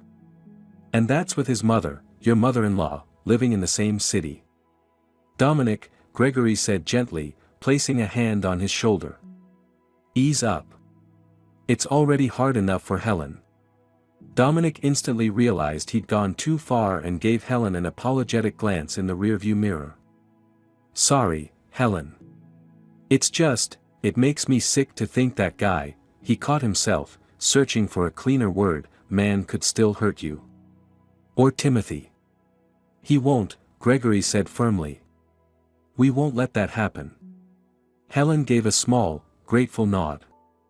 Whatever her history with Caleb, no matter how terrible a husband he'd been, she didn't want Timothy growing up believing his father was a monster. One day, they might meet. And she didn't want that meeting poisoned by hatred planted too soon. You know what's funny about all this? Dominic said suddenly, clearly trying to break the tension. When it's all over, I'm taking us to lunch. Best restaurant I can afford. Gregory chuckled, and even Helen couldn't help smiling. That was one of the things she loved most about Dominic, his uncanny ability to find light in the darkest moments. Outside the window, familiar scenes drifted by, wide fields, sleepy villages with sagging fences, billboards promising heaven in the form of new goods or services. Helen watched it all like a slow-moving kaleidoscope, remembering the first time she'd taken this road, heading the opposite direction, exhausted, terrified, a baby in her arms and a fragile hope of escape in her heart. The courthouse loomed ahead, gray and monumental. It looked like a fortress, cold and unmoved by human suffering. Helen froze at the foot of its heavy doors, every muscle tensing. Her fingers clutched her handbag so tightly her knuckles went white. I can't, she whispered, her voice shaky, her eyes pleading as she looked from Dominic to Gregory. I can't do this. Let the lawyer handle it. Maybe I don't have to be here at all. Dominic stepped in front of her, steady and composed. Yes, you can, he said, taking her hand gently. His fingers were warm, steady, grounding. Because you have to. Not for yourself. For Timothy. We're fighting for his future today, for his right to grow up free of the shadows of the past. Those words, plain and sincere, cut through to the part of her that still resisted, still clung to the comfort of giving up. For Timothy, she repeated silently. All of this is for him. She straightened her shoulders, drew a deep breath, and nodded. Let's go. They're waiting. In the courthouse corridor, their lawyer greeted them, a lean, composed man with sharp eyes and a folder tucked under his arm. Everything's on track, he said after a brief hello. Mr. Clark is already here, with his lawyer, and his companion. Helen felt a tight knot form in her chest. Caleb was here, just beyond one of those doors. With Irene. But to her surprise, the thought didn't bring jealousy or pain, only a strange sense of relief. His presence with another woman somehow finalized her release. It cut the last thread of obligation, the final illusion that anything still connected them. The courtroom was cool and smelled faintly of furniture polish. Helen took her seat beside her lawyer, avoiding a direct look at the row where Caleb would be sitting. Still, from the corner of her eye, she caught a glimpse, and froze in surprise. Caleb had changed. Not as drastically as she had, but noticeably. His face was hollowed, deep shadows pooled under his eyes, and his tie was lazily knotted like an afterthought. He looked like someone barely holding it together, struggling to maintain the image of a man in control, and failing a little more each day. Next to him sat Irene, a striking blonde with flawless makeup and cold eyes. Her body language said it all, arms crossed, face slightly turned away from Caleb, radiating irritation and distance. You said we'd go on vacation after this, Helen caught a clipped whisper from Irene, and now you're saying there's no money. I don't get it. You're the heir. Shut up, Caleb hissed, his voice low but venomous. Not now. Only when the court secretary announced the start of the hearing did Caleb finally look up, and see Helen. His eyes slid over her at first, uninterested, like she was a stranger, then locked in surprise, quickly hardening into anger. "Well, look who decided to show up looking like a model," he sneered. "Trying to impress someone?" Helen held his gaze in silence. Strangely, she didn't feel the old fear, the one that used to freeze her from the inside out. She looked at him and didn't see a powerful figure to shrink from. She saw a lost, bitter man. A man flailing to control others because he'd already lost control of himself. A man adrift, lashing out just to feel anchored to something. The judge, an older woman with a tired but sharp gaze, called the court to order. The formal part of the proceeding began: introductions, case summary, routine questions. When it came time to present the documentation, Helen's lawyer rose to speak. "Your Honor, I would like to submit documents proving that the mortgage for the apartment, which is considered joint marital property, was paid off in full by the late Vera Winslow, the defendant's mother." He handed the folder to the clerk, who passed it along to the judge. "In addition," he continued, "we are submitting banking records from the defendant's accounts showing that he made no financial contributions toward the mortgage and instead spent personal funds on discretionary expenses, including entertainment with third parties." Caleb flinched, as if someone had struck him. His lawyer leaned in, whispering urgently, but it was too late. "That's a lie!" Caleb burst out, springing to his feet. "My mother would never do that. She would never go behind my back to help her." "Mr. Clark," the judge interrupted, calm but firm, "please maintain courtroom decorum. You will have the opportunity to speak." The judge carefully reviewed the submitted documents, occasionally glancing up to shift her gaze between Caleb and Helen. "Nevertheless," she finally said, tapping a page with her finger, "here is Vera Winslow's signature on all payment records. The authenticity of her signature has been verified by a notary. Are you disputing the validity of these documents?" Caleb's lawyer leaned in to whisper something, but Caleb just shrugged him off irritably. "No," he muttered through clenched teeth. "I'm not disputing it." From that moment on, everything moved like clockwork. Helen answered each question calmly and clearly, avoiding eye contact with Caleb. His attorney tried to build a defense around the idea that Helen had conspired with Vera, hiding financial transactions from her husband. But that argument quickly crumbled when it was revealed the paperwork had been completed before Timothy was even born, at a time when the marriage was already unraveling. The judge's ruling landed like the final note of a long, exhausting symphony. The apartment was awarded fully to Helen. Caleb was also ordered to pay child support in an amount Helen had deemed fair. She didn't feel triumph. There was no sense of revenge. Just a deep warmth, the quiet, grounding feeling of justice finally being served. For the first time in a long while, life felt balanced, not punitive, just right. The judge called for a short recess before the documents would be signed. Helen stood up to leave the courtroom when she heard fast, heavy footsteps behind her. "You!" Caleb's voice was hoarse with rage, and she turned just as he closed in. "You planned all of this. You stole everything from me. First my mother, now my property." His face was twisted with fury, his eyes wild with a feverish shine. He stepped forward, lifting a hand, whether to grab or strike her, she didn't know, but in a flash, Dominic was between them. Calm. Steady. Unshakable. "Back off," he said quietly, but his voice carried steel. Caleb hesitated, sizing him up. Dominic was bigger. Stronger. But more importantly, he was composed. His eyes didn't hold hatred, only a clear, firm message: "You're not touching her." "Move," Caleb growled. "This isn't your business. This is between me and my wife."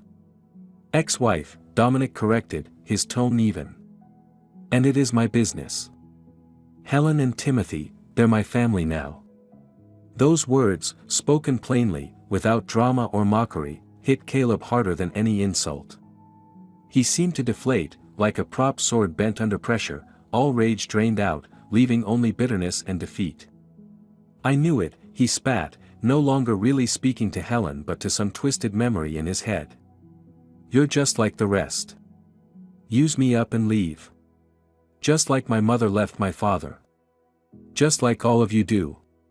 Helen froze, struck by the rawness in Caleb's words. There was a depth to his pain that couldn't be ignored. For the first time, she saw the root of his rage, a little boy watching his parents fight, soaking in his father's twisted version of betrayal. "Caleb," she said gently, taking a step forward and softly motioning for Dominic to stand down. "Your mother loved you. More than anything. She didn't leave your father, she escaped him. Just like I'm doing now, from you." Caleb shook his head, refusing to hear the truth that would unravel the story he'd clung to his entire life.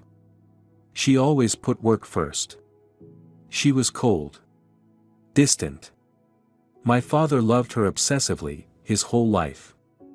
"That's not love, Caleb," Helen said quietly. "You said it yourself, it was obsession. Obsession isn't love. It's a sickness. Your father didn't love her, he owned her. And she endured it for you. So you could grow up with both parents. So you could have the family she never had." Something flickered in Caleb's eyes, a small crack in the thick wall of denial. A moment of clarity. But it vanished just as quickly, his face hardening back into anger. From the sidelines, Irene stepped forward. Her face held no sympathy, only cold resolve. "You know what, Caleb," she said flatly, not even pretending to cushion the blow. "I think we should take a break. Call me when you've sorted out your issues. All of them." She stressed the last words, making it clear she wasn't just talking about money. She turned and walked toward the exit, heels clicking against the marble floor. Her back straight. No hesitation. No backward glance. A woman who knew her worth, and wasn't interested in fixing broken men.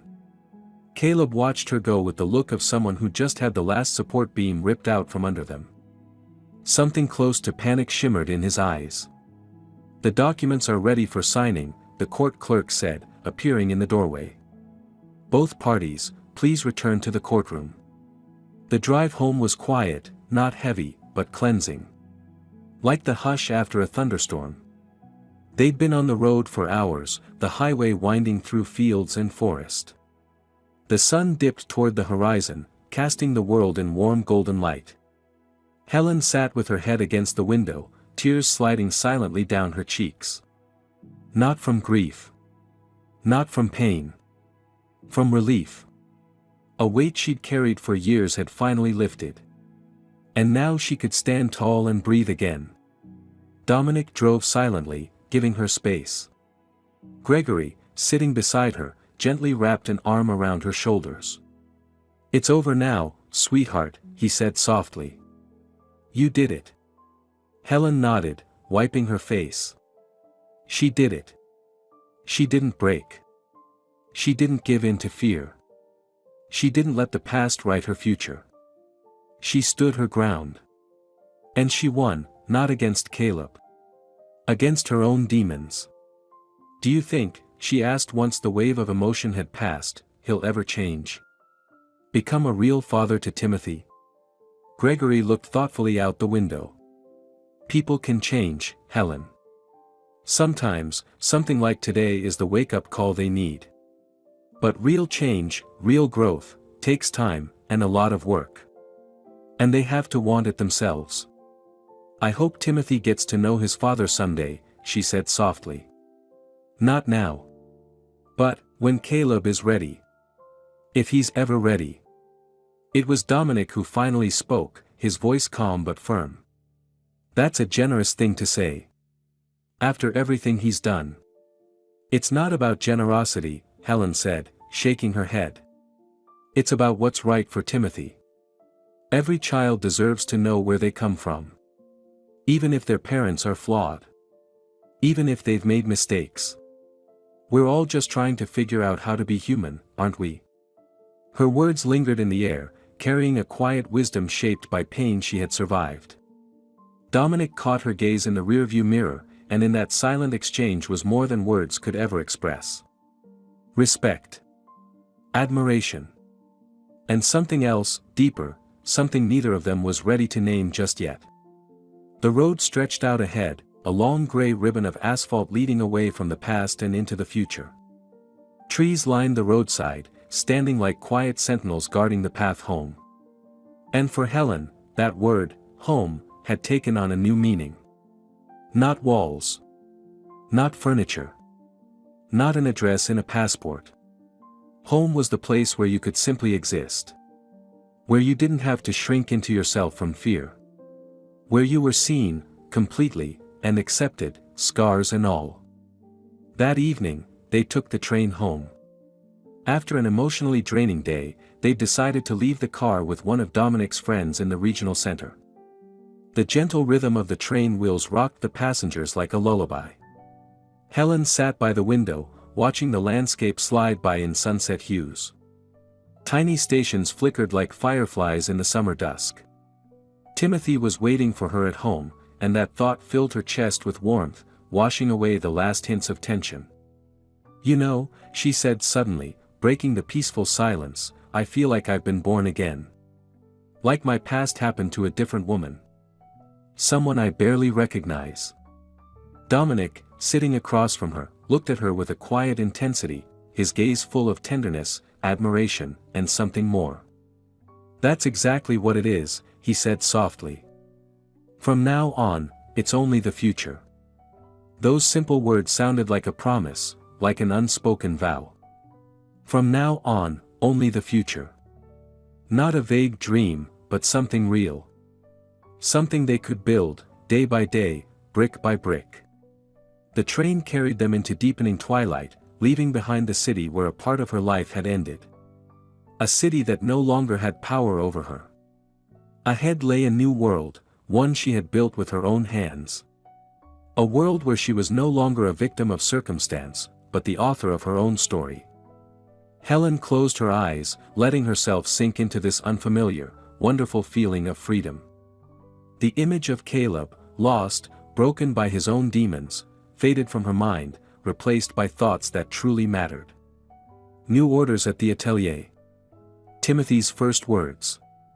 Quiet evenings surrounded by the people who had become her true family. She had won. Not by destroying her enemy, but by facing down her fears. And that victory made every hardship worth it. The March sun streamed through the newly cleaned windows of the atelier, casting bright patterns across the freshly painted walls. The scent of paint still hung faintly in the air, mingling with the warmth of fabric and the inviting aroma of coffee. 3 months had passed like a single, deep breath after surfacing from a long dive, with that heady sensation of being reborn. Helen was pinning the hem of a dress, debating whether to loosen the waist slightly, too tight, and the seam would tear. At the next table, Nina was carefully embroidering a monogram onto a shirt, while by the window, Valentina, a seasoned pattern maker well into retirement age, was cutting fabric for school uniforms. Orders were now booked out a month in advance. Helen had partnered with the local cultural center, sewing costumes for community theater productions. She'd recently won a bid to make uniforms for a nearby music school and expanded her services, from basic repairs to fully customized designs. People were even coming from neighboring towns. Word of a tailor with golden hands and impeccable taste spread faster than any advertisement could. The doorbell jingled. A new visitor. Helen looked up and smiled.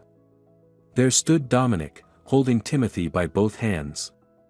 The little boy, in an adorable jumpsuit with embroidered bunnies, wore a serious expression as he struggled to stay balanced on unsteady legs. His blonde hair, just as wild as his mother's, stuck out in all directions, brushing off any attempt to tame it. "Helen, look." Dominic's voice couldn't hide his pride. "He's doing it himself." Dominic slowly let go of the boy's hands. Timothy took a few wobbly steps forward, then reached back for Dominic's support. Everyone in the atelier gasped with joy. Dominic, beaming with happiness, recorded the moment on his phone like it was the most important event in the world. Helen crouched down, arms outstretched. Come to me, sweetheart. You can do it. I know you can. Timothy's focused, determined look reminded her of Vera, that same furrowed brow, that same quiet drive. Pressing his little lips together, he let go of Dominic and took one step. Then another. Then a third. Come on, sunshine, Helen whispered. Just a bit more. Timothy closed the distance and fell into her arms, erupting into giggles. Helen hugged him tightly, breathing in the familiar scent of his soft hair, feeling the warm little body that pulsed with light and life. In moments like these, all the trials felt like a small price to pay for such joy. Then the phone rang, cutting through the moment. Gregory rarely called during work hours, it had to be important. Helen, he said, his voice tense, something she wasn't used to, I just got a call from a friend back in your old city. Caleb is selling your mother-in-law's atelier. Word is, he's in bad shape. Those words stirred something unexpected in Helen, not the gloating satisfaction she'd once feared in herself, not even the quiet pleasure of seeing justice served. What she felt was pity. And concern. Pity for a man who'd never managed to conquer his demons. And concern for the people still tied to that business. What about the staff, she asked, turning away from Dominic's studying gaze. There are tailors there with 30 years of experience. Some of them worked with Vera their whole lives. From what I've heard, Gregory said carefully, a large chain is buying the atelier. They'll most likely bring in their own people. He paused, then added, I just thought you should know. It's still part of your story. Not anymore, Helen almost said. But something stopped her. Vera's atelier, the place where she had first learned the craft, where she had begun to believe in her own skill, where her connection with her mother-in-law had taken root and grown far beyond social labels. Could you really sever something like that from yourself? Could you truly say, this part of my life is over forever? The first strange call came that same evening. Helen was putting Timothy to bed when her phone rang. An unfamiliar number. She answered, and was met not with silence, but with presence. A hush filled with someone else's breath. Someone listening. Hello, she said again. Who is this? The line went dead. She shrugged. Probably a wrong number. But the same thing happened the next day. And the day after that. Same number. Same silence. Same creeping unease. After the fifth call, she couldn't keep it to herself. She told Dominic. His reaction was immediate and firm. It's Caleb.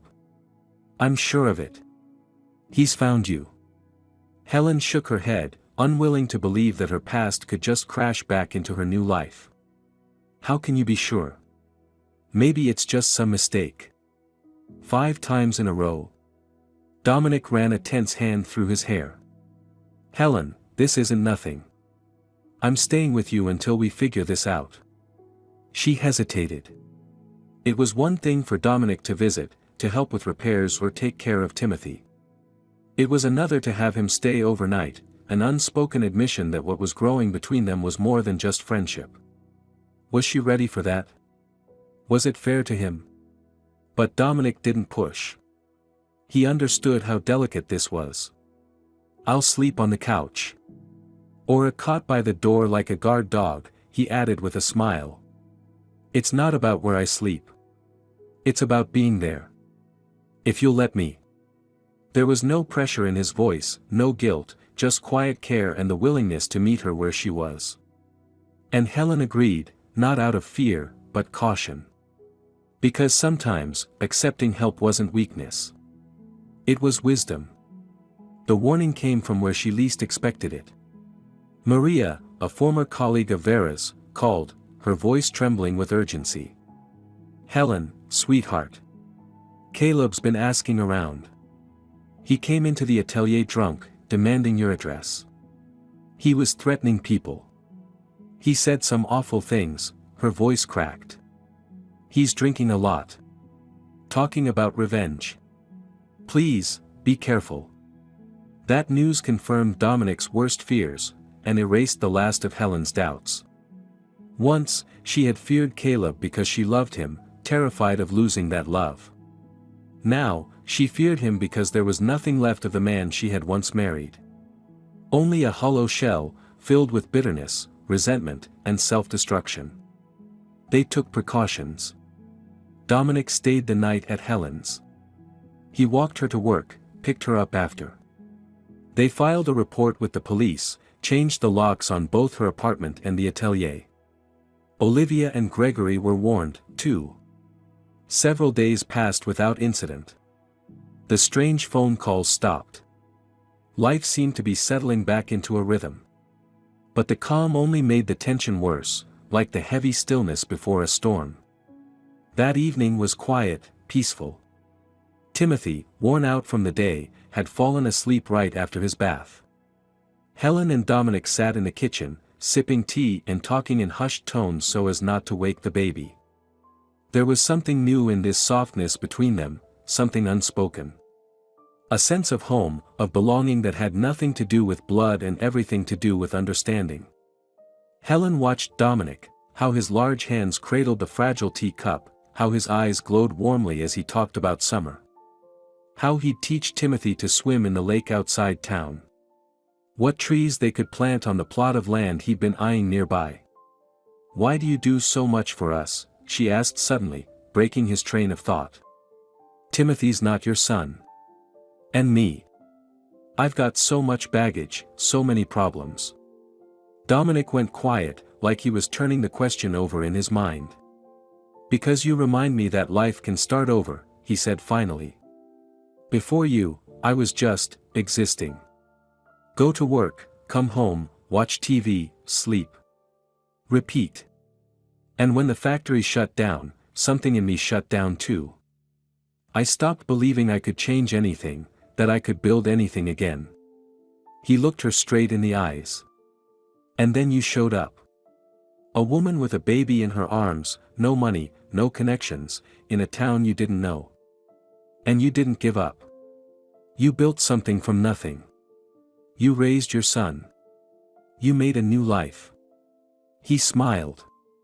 "How could I not admire you? How could I not be drawn to your light?" His words sank deep into her chest, melting the last shards of fear and mistrust. Warmth spread through her, not the dizzy rush of infatuation, but a calm, steady warmth. The kind that comes from true connection. They leaned in at the same time, like a dance they already knew by heart. Their first kiss was clumsy, gentle, almost innocent, like two teenagers discovering the world of emotion for the first time. The taste of mint tea, the scent of his aftershave, the rough texture of his cheek beneath her fingertips, everything was new, and somehow completely right. Like this had always been meant to happen. But when his arms wrapped around her waist, pulling her closer, something inside Helen faltered. Unwelcome memories flared to life, other hands, other touches that had ended in pain and humiliation. She pulled back, breath catching in her throat, unable to explain the sudden wave of panic. "I'm sorry," she whispered. "I'm just not ready. Not completely." She braced herself for disappointment, maybe even frustration. But Dominic only nodded, his face calm, his eyes kind. "I'll wait," he said simply. "As long as it takes." He didn't ask for explanations. He didn't push or sulk. He was simply there, steady as stone, patient as the earth itself. And in that moment, Helen realized something quietly, almost imperceptibly. She loved him. Not in a dramatic, sweeping way. But deeply. Genuinely. Silently. Caleb showed up on a Monday. Just an ordinary, forgettable day. Helen was returning from the fabric store, her arms full of materials for a new order. Dominic was working late, picking up extra shifts doing car repairs, saving up for that plot of land he'd told her about with so much hope in his voice. At first, she didn't recognize the man leaning against the wall across from the atelier. Gaunt, glassy-eyed, jaundiced skin, and an uneven beard, he barely resembled the Caleb she once knew. Only when he pushed off the wall and began walking toward her, stiffly upright, the way drunk men try to look sober, did she recognize his gait, his shape. And froze, nearly dropping her bags. He smelled of alcohol and stale clothes. The eyes that were once sharp and expressive were now bloodshot and vacant.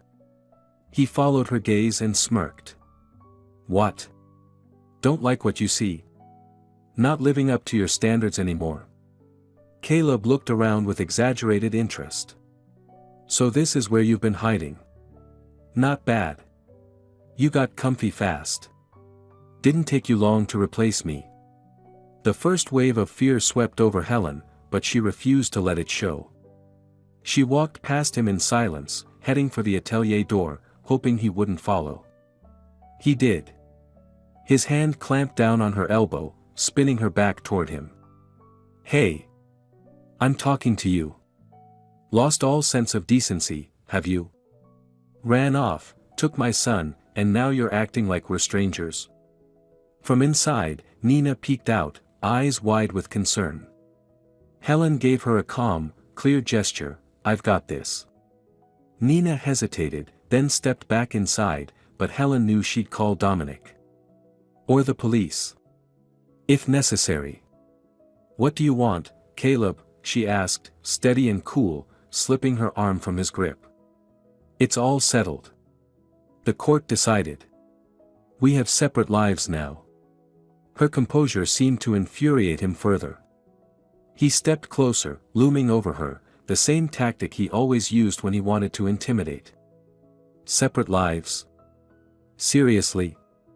His voice was rising. You ruined my life. Stole my inheritance. Turned my mother against me. The stench of liquor mixed with something even fouler, the staleness of resentment left to rot. Helen looked at him without fear. Just regret. Regret for what might have been, but never would be. No one ruined your life, Caleb, she said quietly.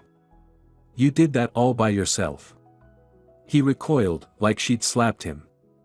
For a brief second, something flickered in his eyes, pain, recognition, denial. But it vanished as quickly as it came. His face twisted in rage. You, he choked, too angry to find words. You want to know what I did to her precious little atelier? Her pride and joy. I sold it. Every last piece of equipment she spent years collecting, gone. Because she loved that place more than she ever loved me. Helen suddenly understood what he truly meant. It wasn't about the building. It wasn't even about the business. It was about jealousy. Jealousy of his mother's passion, of the thing that had claimed so much of her time and energy. The child inside the broken man still resented her work. Still felt abandoned. Still felt unloved. Caleb, she said softly, her heart unexpectedly swelling with compassion for this shattered man. Your mother loved you more than anything. That's why she stayed with your father. That's why she built the business, so you would have a future. He shook his head, rejecting the truth like a bitter pill he refused to swallow. Just then, the atelier door burst open. Dominic stepped outside. Nina had called him after all. His expression was calm, but firm, no panic, just purpose. He moved to stand beside Helen, not in front of her to shield her, but beside her. As an equal. As a partner. As someone who stood with her. Caleb sneered at the sight. Oh, so this is your new guy, he spat on the pavement. You didn't waste any time, did you? Dominic isn't my new guy, Helen said evenly, voice steady. He's a man I love. And respect. She glanced at Dominic. And who loves and respects me. The words fell into the air like a quiet declaration, her first time saying them aloud. They were simple, but they shattered something in Caleb. Like a dam finally giving way under too much pressure. With a roar, Caleb lunged at Dominic, fist raised. But Dominic, a man well versed in physical labor, caught his arm with ease, and then the other, holding him fast without hurting him. Just stopping him. Containing him. Calm down, Dominic said quietly, but with authority. You're scared. Call a cab. Go home. Sleep it off. Caleb struggled in his grip like a hooked fish, furious and flailing. Let go of me, he growled. Let go or I'll. His hand darted into his jacket pocket. A blade flashed. A cheap folding knife with a dark handle, the kind bought without thought and carried with spite. The metal glinted in the fading sunlight, sharp and sudden like a serpent's tongue. Dominic didn't flinch. He just tensed, ready.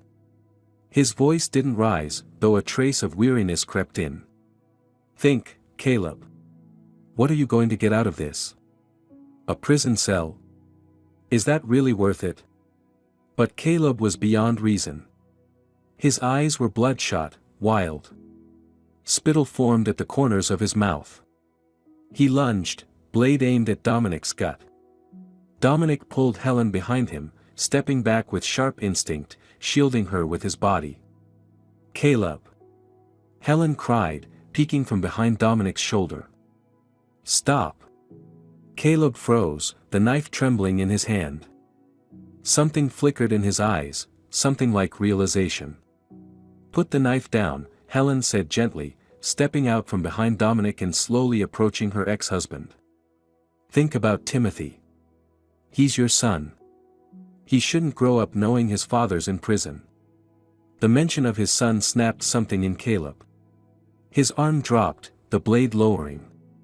His shoulders slumped.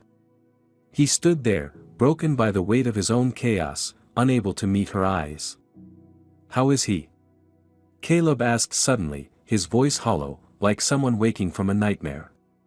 Timothy, is he okay? Is he happy? There was more humanity in that single question than in anything he'd said or done up until now.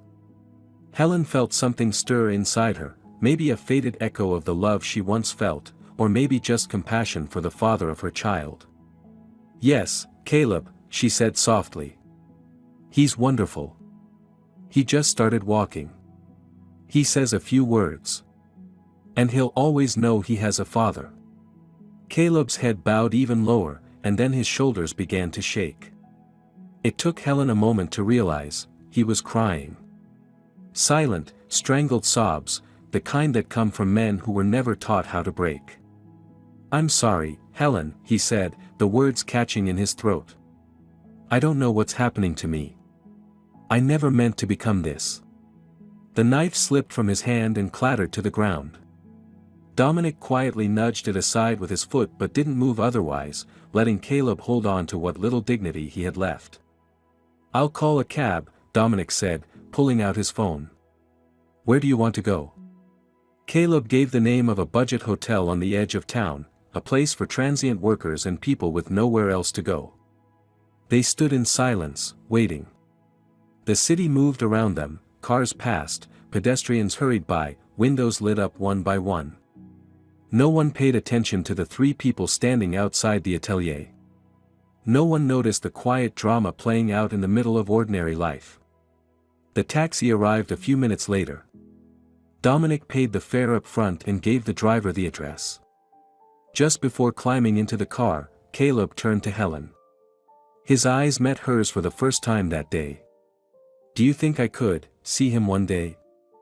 There was no demand in his voice, no hint of threat. Only hope, tentative, fragile, and the willingness to accept no as an answer. Helen paused, not to punish him with uncertainty, but to weigh the question carefully. Timothy deserved a father, yes. But this father? In this state? Call me when you're ready, she said finally. Truly ready. Caleb understood. He nodded, no arguments, no resistance. Just acceptance. He got in the car and shut the door without looking back. The taxi pulled away, turned the corner, and disappeared into the night. Helen and Dominic stood by the atelier window, watching until the car was gone. And then, just the quiet. Spring wrapped the town in soft twilight as the first stars blinked awake. You know, Helen said thoughtfully, I just realized I'm not afraid of him anymore. I don't hate him. I just feel nothing. She surprised herself with the admission. The man who had lived in her mind for years as the embodiment of fear and control had suddenly lost all power. Like a shadow that once looked like a monster in the dark, only to reveal itself in daylight as nothing more than an old coat on a hook. Dominic wrapped his arm around her shoulders, pulling her close. His body radiated warmth and steadiness, like a hearth on a winter night. That's called freedom, he said simply. Freedom. Such a small word for such a vast feeling. Helen inhaled deeply, as if testing whether her lungs could truly hold this much air, this much life. Her heart beat steadily, calmly. Her thoughts moved clearly, no longer clouded by the sediment of fear. She leaned into Dominic, feeling their hearts beat in sync. A man who didn't demand perfection. Who never tried to reshape her. Who didn't place his needs above hers. A man who saw her as an equal, not a possession, not a prize, not a mirror for his own ego. Inside her, a quiet bloom of truth unfurled. She deserved this happiness. Not because she was perfect, or exceptional, but simply because she was human. A woman. A mother.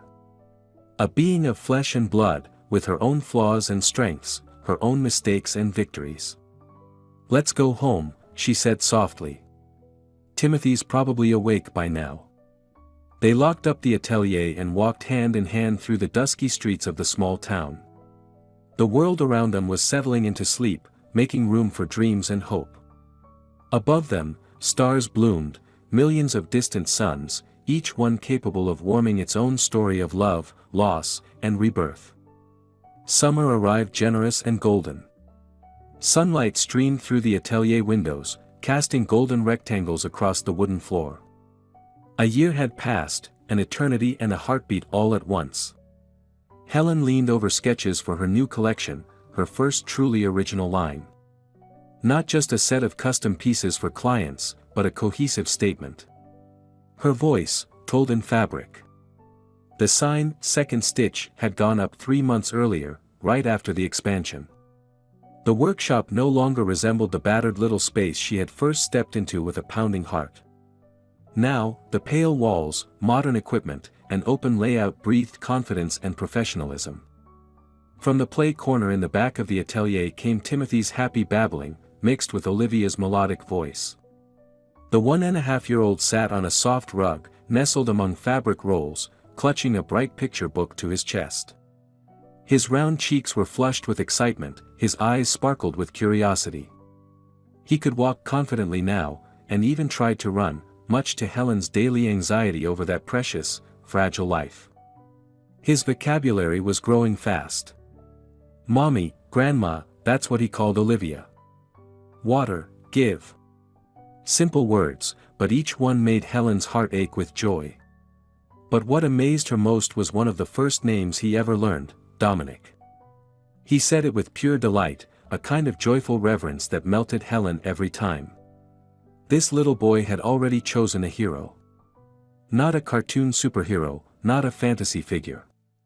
But a real, living man. Dominic. The man who had become his father, in every way that truly mattered. Helen glanced over at her team. There were 5 of them now, different ages, different backgrounds, but united by a shared craft and the atmosphere of mutual respect that Helen worked hard to foster, always keeping Vera's lessons close to heart. Nina, who'd been with her from the beginning, had grown into her deputy and right hand. Valentina, an old-school seamstress, passed on her skills to the younger staff. 2 recent trade school graduates, shy, but eager to learn. And an elderly embroiderer whose hands could create genuine magic. Together, they made up a small but tightly knit team. The atelier had evolved. They still hemmed pants and refitted old coats, yes, but they also created original clothing, simple, elegant pieces designed for real women with everyday lives and modest budgets. Beauty should be accessible, Helen often told them. Every woman deserves to feel special, even if she's wearing cotton from the corner store, not silk from the runway. That philosophy was paying off. Their reputation had grown, and so had their income. The atelier was no longer a fragile dream, it stood firm and steady. So much had changed in Helen's life over the past year. But the biggest shift, by far, was Dominic. They had become a real family, no official paperwork yet, but every bit as solid. He moved in 6 months ago. And with him came something the house had been missing. Steadiness, quiet joy, the peace of shared dinners and ordinary routines. Helen hadn't rushed anything. She wanted to be certain this was right, for herself, and especially for Timothy. But each day only deepened her certainty. Dominic was growing too. He'd left taxi driving behind, it had always just been a stopgap, a way to stay afloat after the factory's closure. Last fall, he took a leap. Drawing on his experience as a textile technician, he launched a small sustainable fabric business. He started in a garage with a modest loan. Now he had a few employees and his own workspace in the industrial district. The factory's gone, he often said, running his hand over the bolts of cloth with quiet pride. But its soul lives on in these fabrics. And it was true. He'd revived some of the old production values, adding eco-conscious practices and modern methods. Naturally, Helen became his first and most loyal customer. Many of her new designs were made from Dominic's textiles, durable, beautiful, uniquely textured, and dyed with natural pigments. "Helen," Nina called, pulling her out of her thoughts, "you've got a call from the art gallery." "It's Gregory." Helen smiled. Gregory always called the landline at the atelier, never her mobile. Old school, Dominic liked to tease. But there was more to it than habit. It was his way of being thoughtful, never wanting to intrude on her personal time, especially when she was with Timothy. "Helen," Gregory's voice came through the receiver, more tense than usual, which was rare for him. "I just got a call from a contact in your old town. There's news about Caleb." Helen tensed, feeling something tighten deep inside her. Despite everything that had happened, despite the new life she had built, the sound of her ex-husband's name still triggered an immediate, almost physical reaction. "Is it something bad?" she asked, doing her best to keep her voice steady. "Actually, no. Quite the opposite," Gregory replied. "He completed a rehab program. He's working as a store manager now. Clothing retail. I hear he's doing pretty well." The news caught her off guard. The last time she'd seen Caleb was a year ago, angry, broken, spiraling into self-destruction. Helen had long stopped expecting news, had made peace with the idea that even for the sake of his son, he might never conquer his demons. "That's good," she said finally, sifting through a complicated tangle of emotions. "Thank you for letting me know. I thought you'd want to hear it. For Timothy. For Timothy." Those 2 words had guided nearly every decision she'd made over the past year. Her work, her relationships, her future, all filtered through one simple question. Is this good for Timothy? After hanging up, Helen sank into a chair, flooded with emotions she hadn't expected. Relief, yes, Caleb had made it out of the hole he'd dug for himself. Joy, too, for Timothy, who might one day meet his real father, not a shadow of a man, but someone who had found the strength to change. But also sadness. A quiet, gentle sorrow for what could have been. If only Caleb had found that strength sooner. If only he had broken free from his father's legacy before their relationship shattered beyond repair. But then none of this would exist, Helen reminded herself, letting her gaze wander across the atelier, resting on Timothy. There would be no second stitch. Caleb's call came on a Saturday morning while she and Timothy were having breakfast. Dominic was at the factory, as usual, even weekends couldn't fully pull him away from his work, especially now, with a regional trade show coming up. "Helen." The voice on the other end was hesitant, like he wasn't sure she'd even pick up. "It's me. Caleb." Helen said nothing. She didn't know what to say. She had never changed her number, though Dominic had suggested it once. It had felt too much like running. But she hadn't expected to ever hear from Caleb again. She certainly wasn't prepared. "Helen, I want to see Timothy," he said, the words slow and deliberate, as if each one took effort. "If you'll let me. I know I haven't earned it, but—" "Why now?" she interrupted. "It's been a year, Caleb. A whole year." "I wasn't ready before," he admitted, with a kind of honesty she rarely heard from him, raw and stripped of excuses. "I had to fix myself first. I had to be sure I wouldn't hurt him. Just by being who I was. Do you understand?" And suddenly, she understood, deeply, intuitively. He hadn't stayed away out of anger or indifference. He had stayed away because he knew, he needed to become better first, to clean himself up before passing on his bitterness and pain to their son. In its own strange, distorted way, it was an act of care. "I'll think about it," she said at last. "I need some time. And I need to talk to—" She trailed off, unsure how to name Dominic.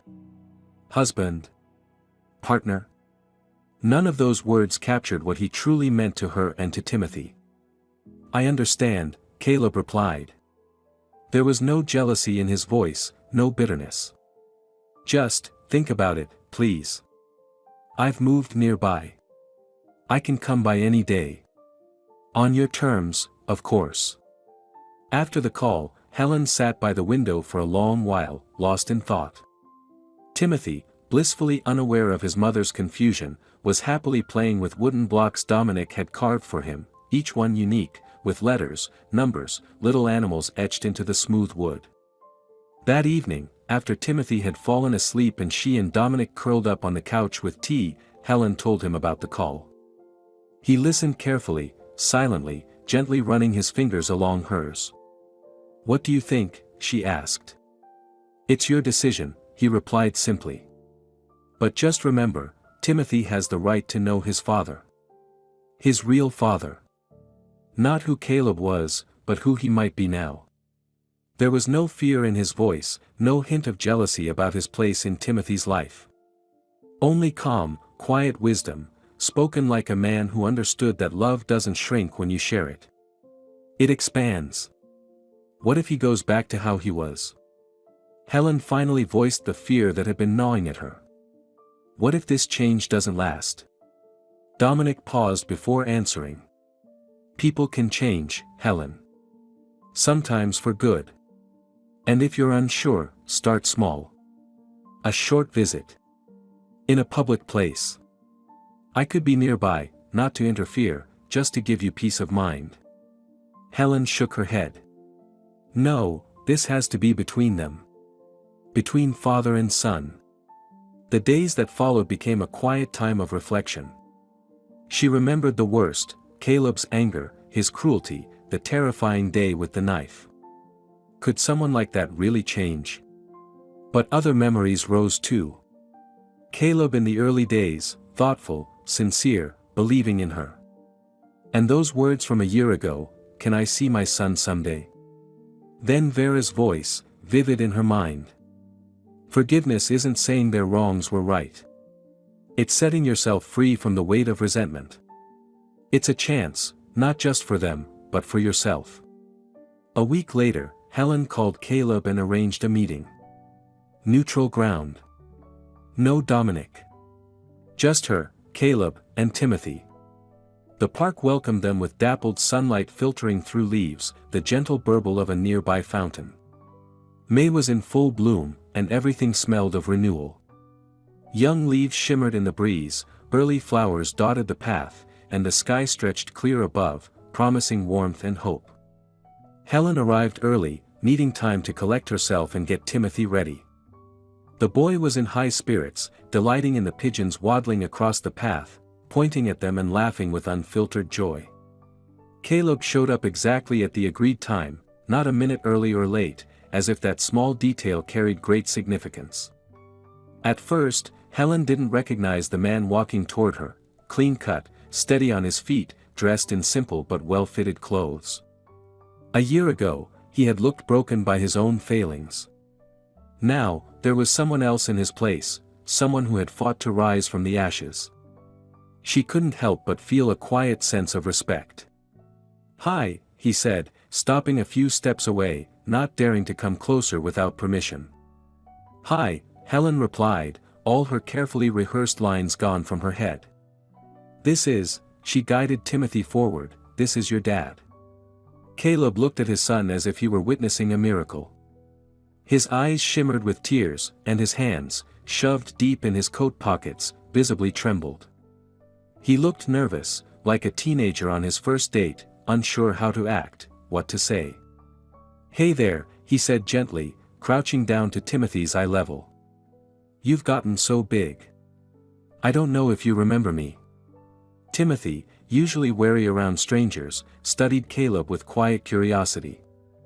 There was something familiar about this man, maybe the line of his jaw he saw reflected in his own face, or a tilt of the head that echoed in his own body without him knowing why. They settled onto a bench near the fountain. At first, conversation was awkward, stilted, there was simply too much left unsaid, too many cracks left by the silence of the past year. But gradually, as the focus shifted to Timothy, his first words, his tiny triumphs, his quirky habits, their words found rhythm again. To Helen's surprise, Caleb had come prepared. He brought a small toy, not oversized or flashy, but perfect for little hands. He didn't pepper her with questions, didn't criticize her parenting. He simply stayed present, quietly soaking in every moment, like someone finally grasping the value of something he'd nearly lost forever. "I'm only just starting to understand how much I missed," he admitted quietly when Timothy became distracted by the fountain and wandered a few feet away. His first steps. His first words. "Things I'll never get back." "I'm not asking you to undo the past, Helen. I just want to be some part of his life, if even just a little." There was no act in his voice, no trace of manipulation. He wasn't asking for another chance for himself. He was asking for Timothy's chance, to have a father. Not a perfect one. Not a constant one. But a real one. Sober. Present. Helen sat in silence for a long time, watching Timothy toss bread crumbs to the pigeons and burst into laughter when they fluttered too close. "Caleb," she said finally, her voice even, "I'm not erasing you from our lives. You're Timothy's father. But you have to earn the right to be that for him, not for me, for him. He'll judge you not by what you say, but by what you do. Will you show up when you say you will? Will you be patient when he's moody? Will you love him as he is, not who you wish he'd be?" Caleb nodded, no argument, no excuses. "I understand. And I'll try. I really will." By the end of the visit, Timothy had started to warm up. When Caleb offered him the toy, the boy hesitated for a second, then took it and smiled, that special, trusting smile that only children can give. It was an awkward but deeply touching moment. Two halves of one life, father and son, had found a fragile thread of connection that, with time, might grow into something real. Not perfect. Not without its storms. But real. At home, Dominic was waiting with lunch. He didn't cook often, but when he did, he had a few signature dishes that never failed to impress. While Timothy was in his room, happily discovering every detail of his new toy, Helen told Dominic about the meeting. "You know," she said, helping him set the table, "he's really changed. I saw a glimpse of the Caleb I once loved, not the arrogance, not the charm for show, but something real underneath it all." Dominic listened closely, saying nothing until she finished. "I'm glad," he said simply. "Glad for Timothy, who'll know his father. And for you, because maybe now you can finally let go of the past completely." That evening, after Timothy had fallen asleep and Dominic had left to check the equipment at his workshop, Helen pulled out a blank sheet of paper from the desk drawer. A strange idea had come to her after seeing Caleb. She wanted to write a letter to Vera. Not to send, of course, just to let out everything that had been building up inside her over the past 2 years. "Dear Vera, I don't know if one can speak from this world to the next, but I feel like somehow, you're still watching over us, watching how our lives are unfolding. I want you to know that your son has found his way. And so have I. And Timothy too. You saved us all with your love. A love that doesn't cling, but lets go.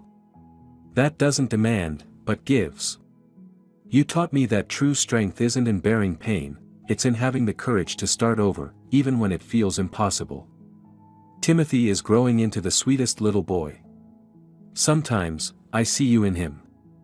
That same little crease between his brows when he's focused, that same tilt of the head when something catches his attention.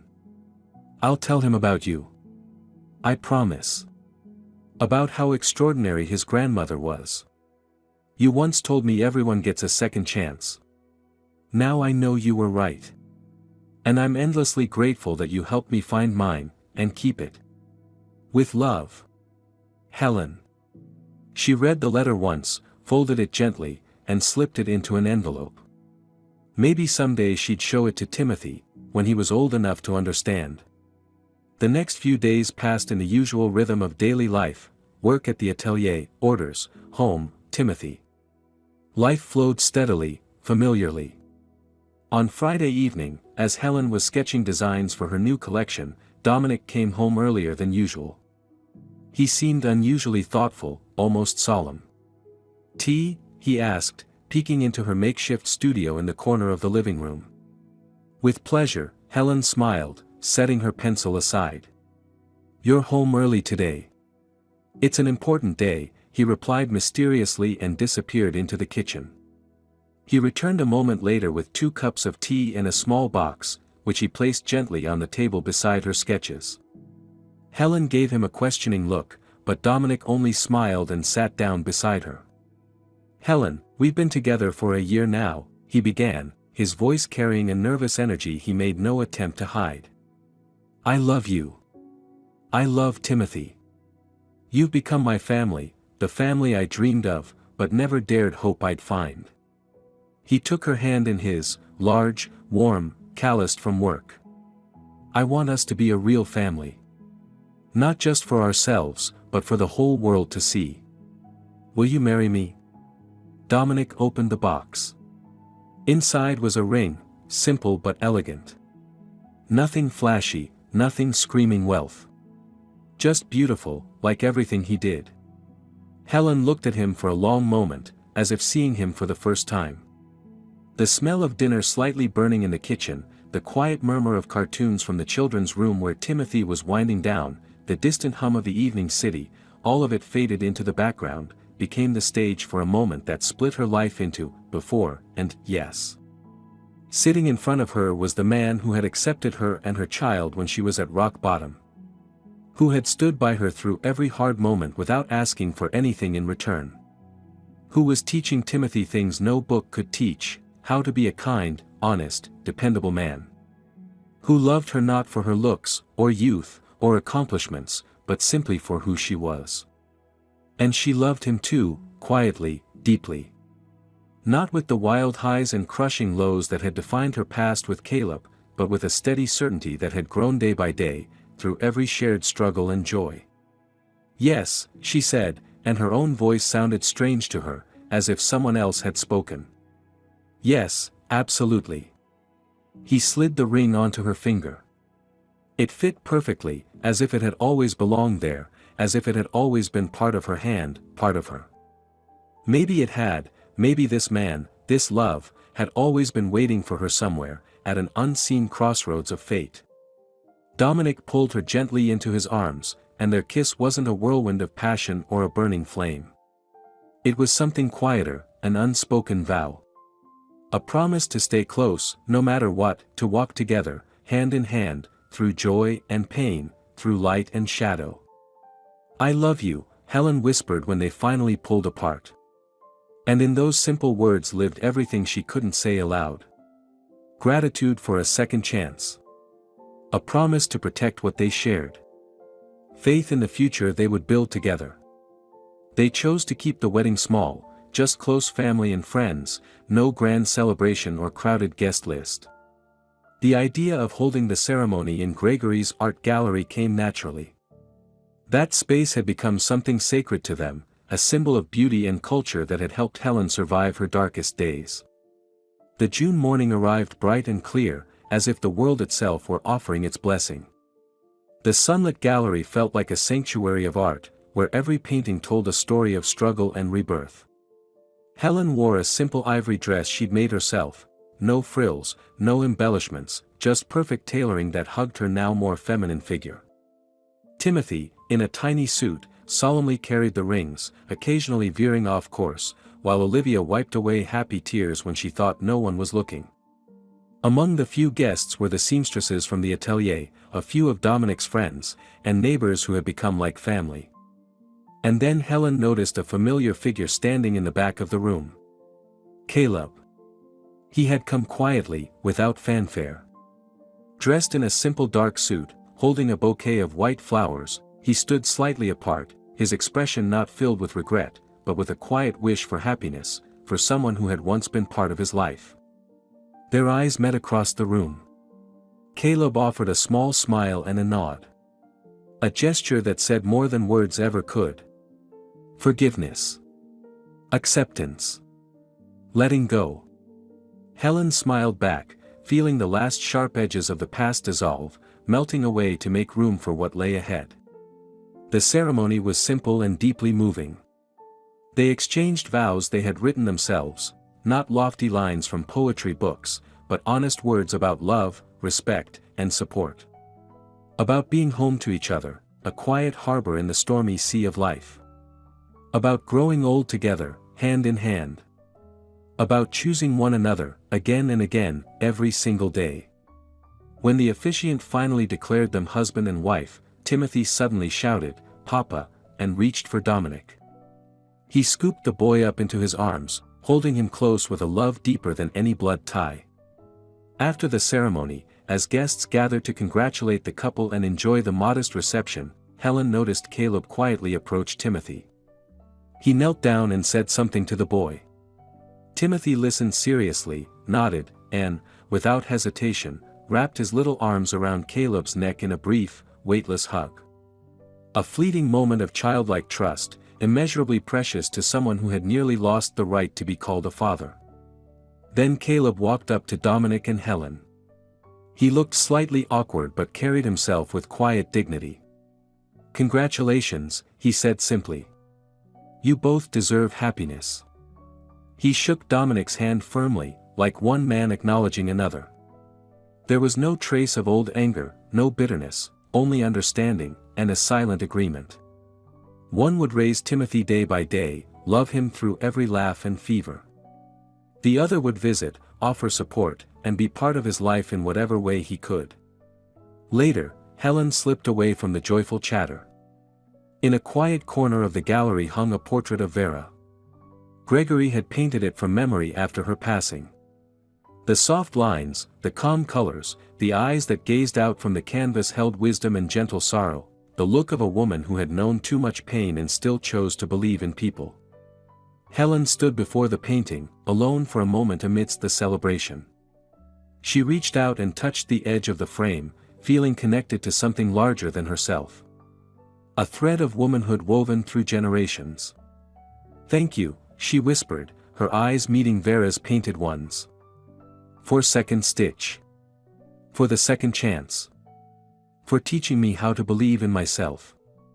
And in that moment, she thought she saw the portrait's eyes soften, the corners of the mouth lift in the faintest smile. Probably just the play of light in the old gallery. Still. She lingered another second, then turned and walked toward the door, where Dominic and Timothy were waiting on the gallery steps, bathed in sunlight like figures from an old master's painting. A frozen frame of pure happiness, the kind you want to hold on to forever. Sunlight spilled down the street, caught in Timothy's curls, glowing on Dominic's shoulders. A symbol of a new beginning, one they were stepping into together. Helen smiled and walked toward them, slowly, savoring each step, each heartbeat. They joined hands, a real family, built not by blood, but by love and choice. A choice they had made every day, and would keep making tomorrow. And together, they walked forward, into a future just beginning. Dear friends, what did you think of Helen's story? How did her journey, marked by hardship, courage, and self-discovery, resonate with you? Have you ever had to start over, from scratch, rebuilding your life piece by piece? If this story touched your heart, don't forget to give it a like. It's the best way to support our work. Share it with someone close to you, because we all need a reminder sometimes that a second stitch is possible, even after life's hardest trials. Take a look around our channel for more stories about the strength of the human spirit and the kind of love that can transform a life. Subscribe so you never miss a new chapter in the lives of those who just might inspire you to change yours. God bless you.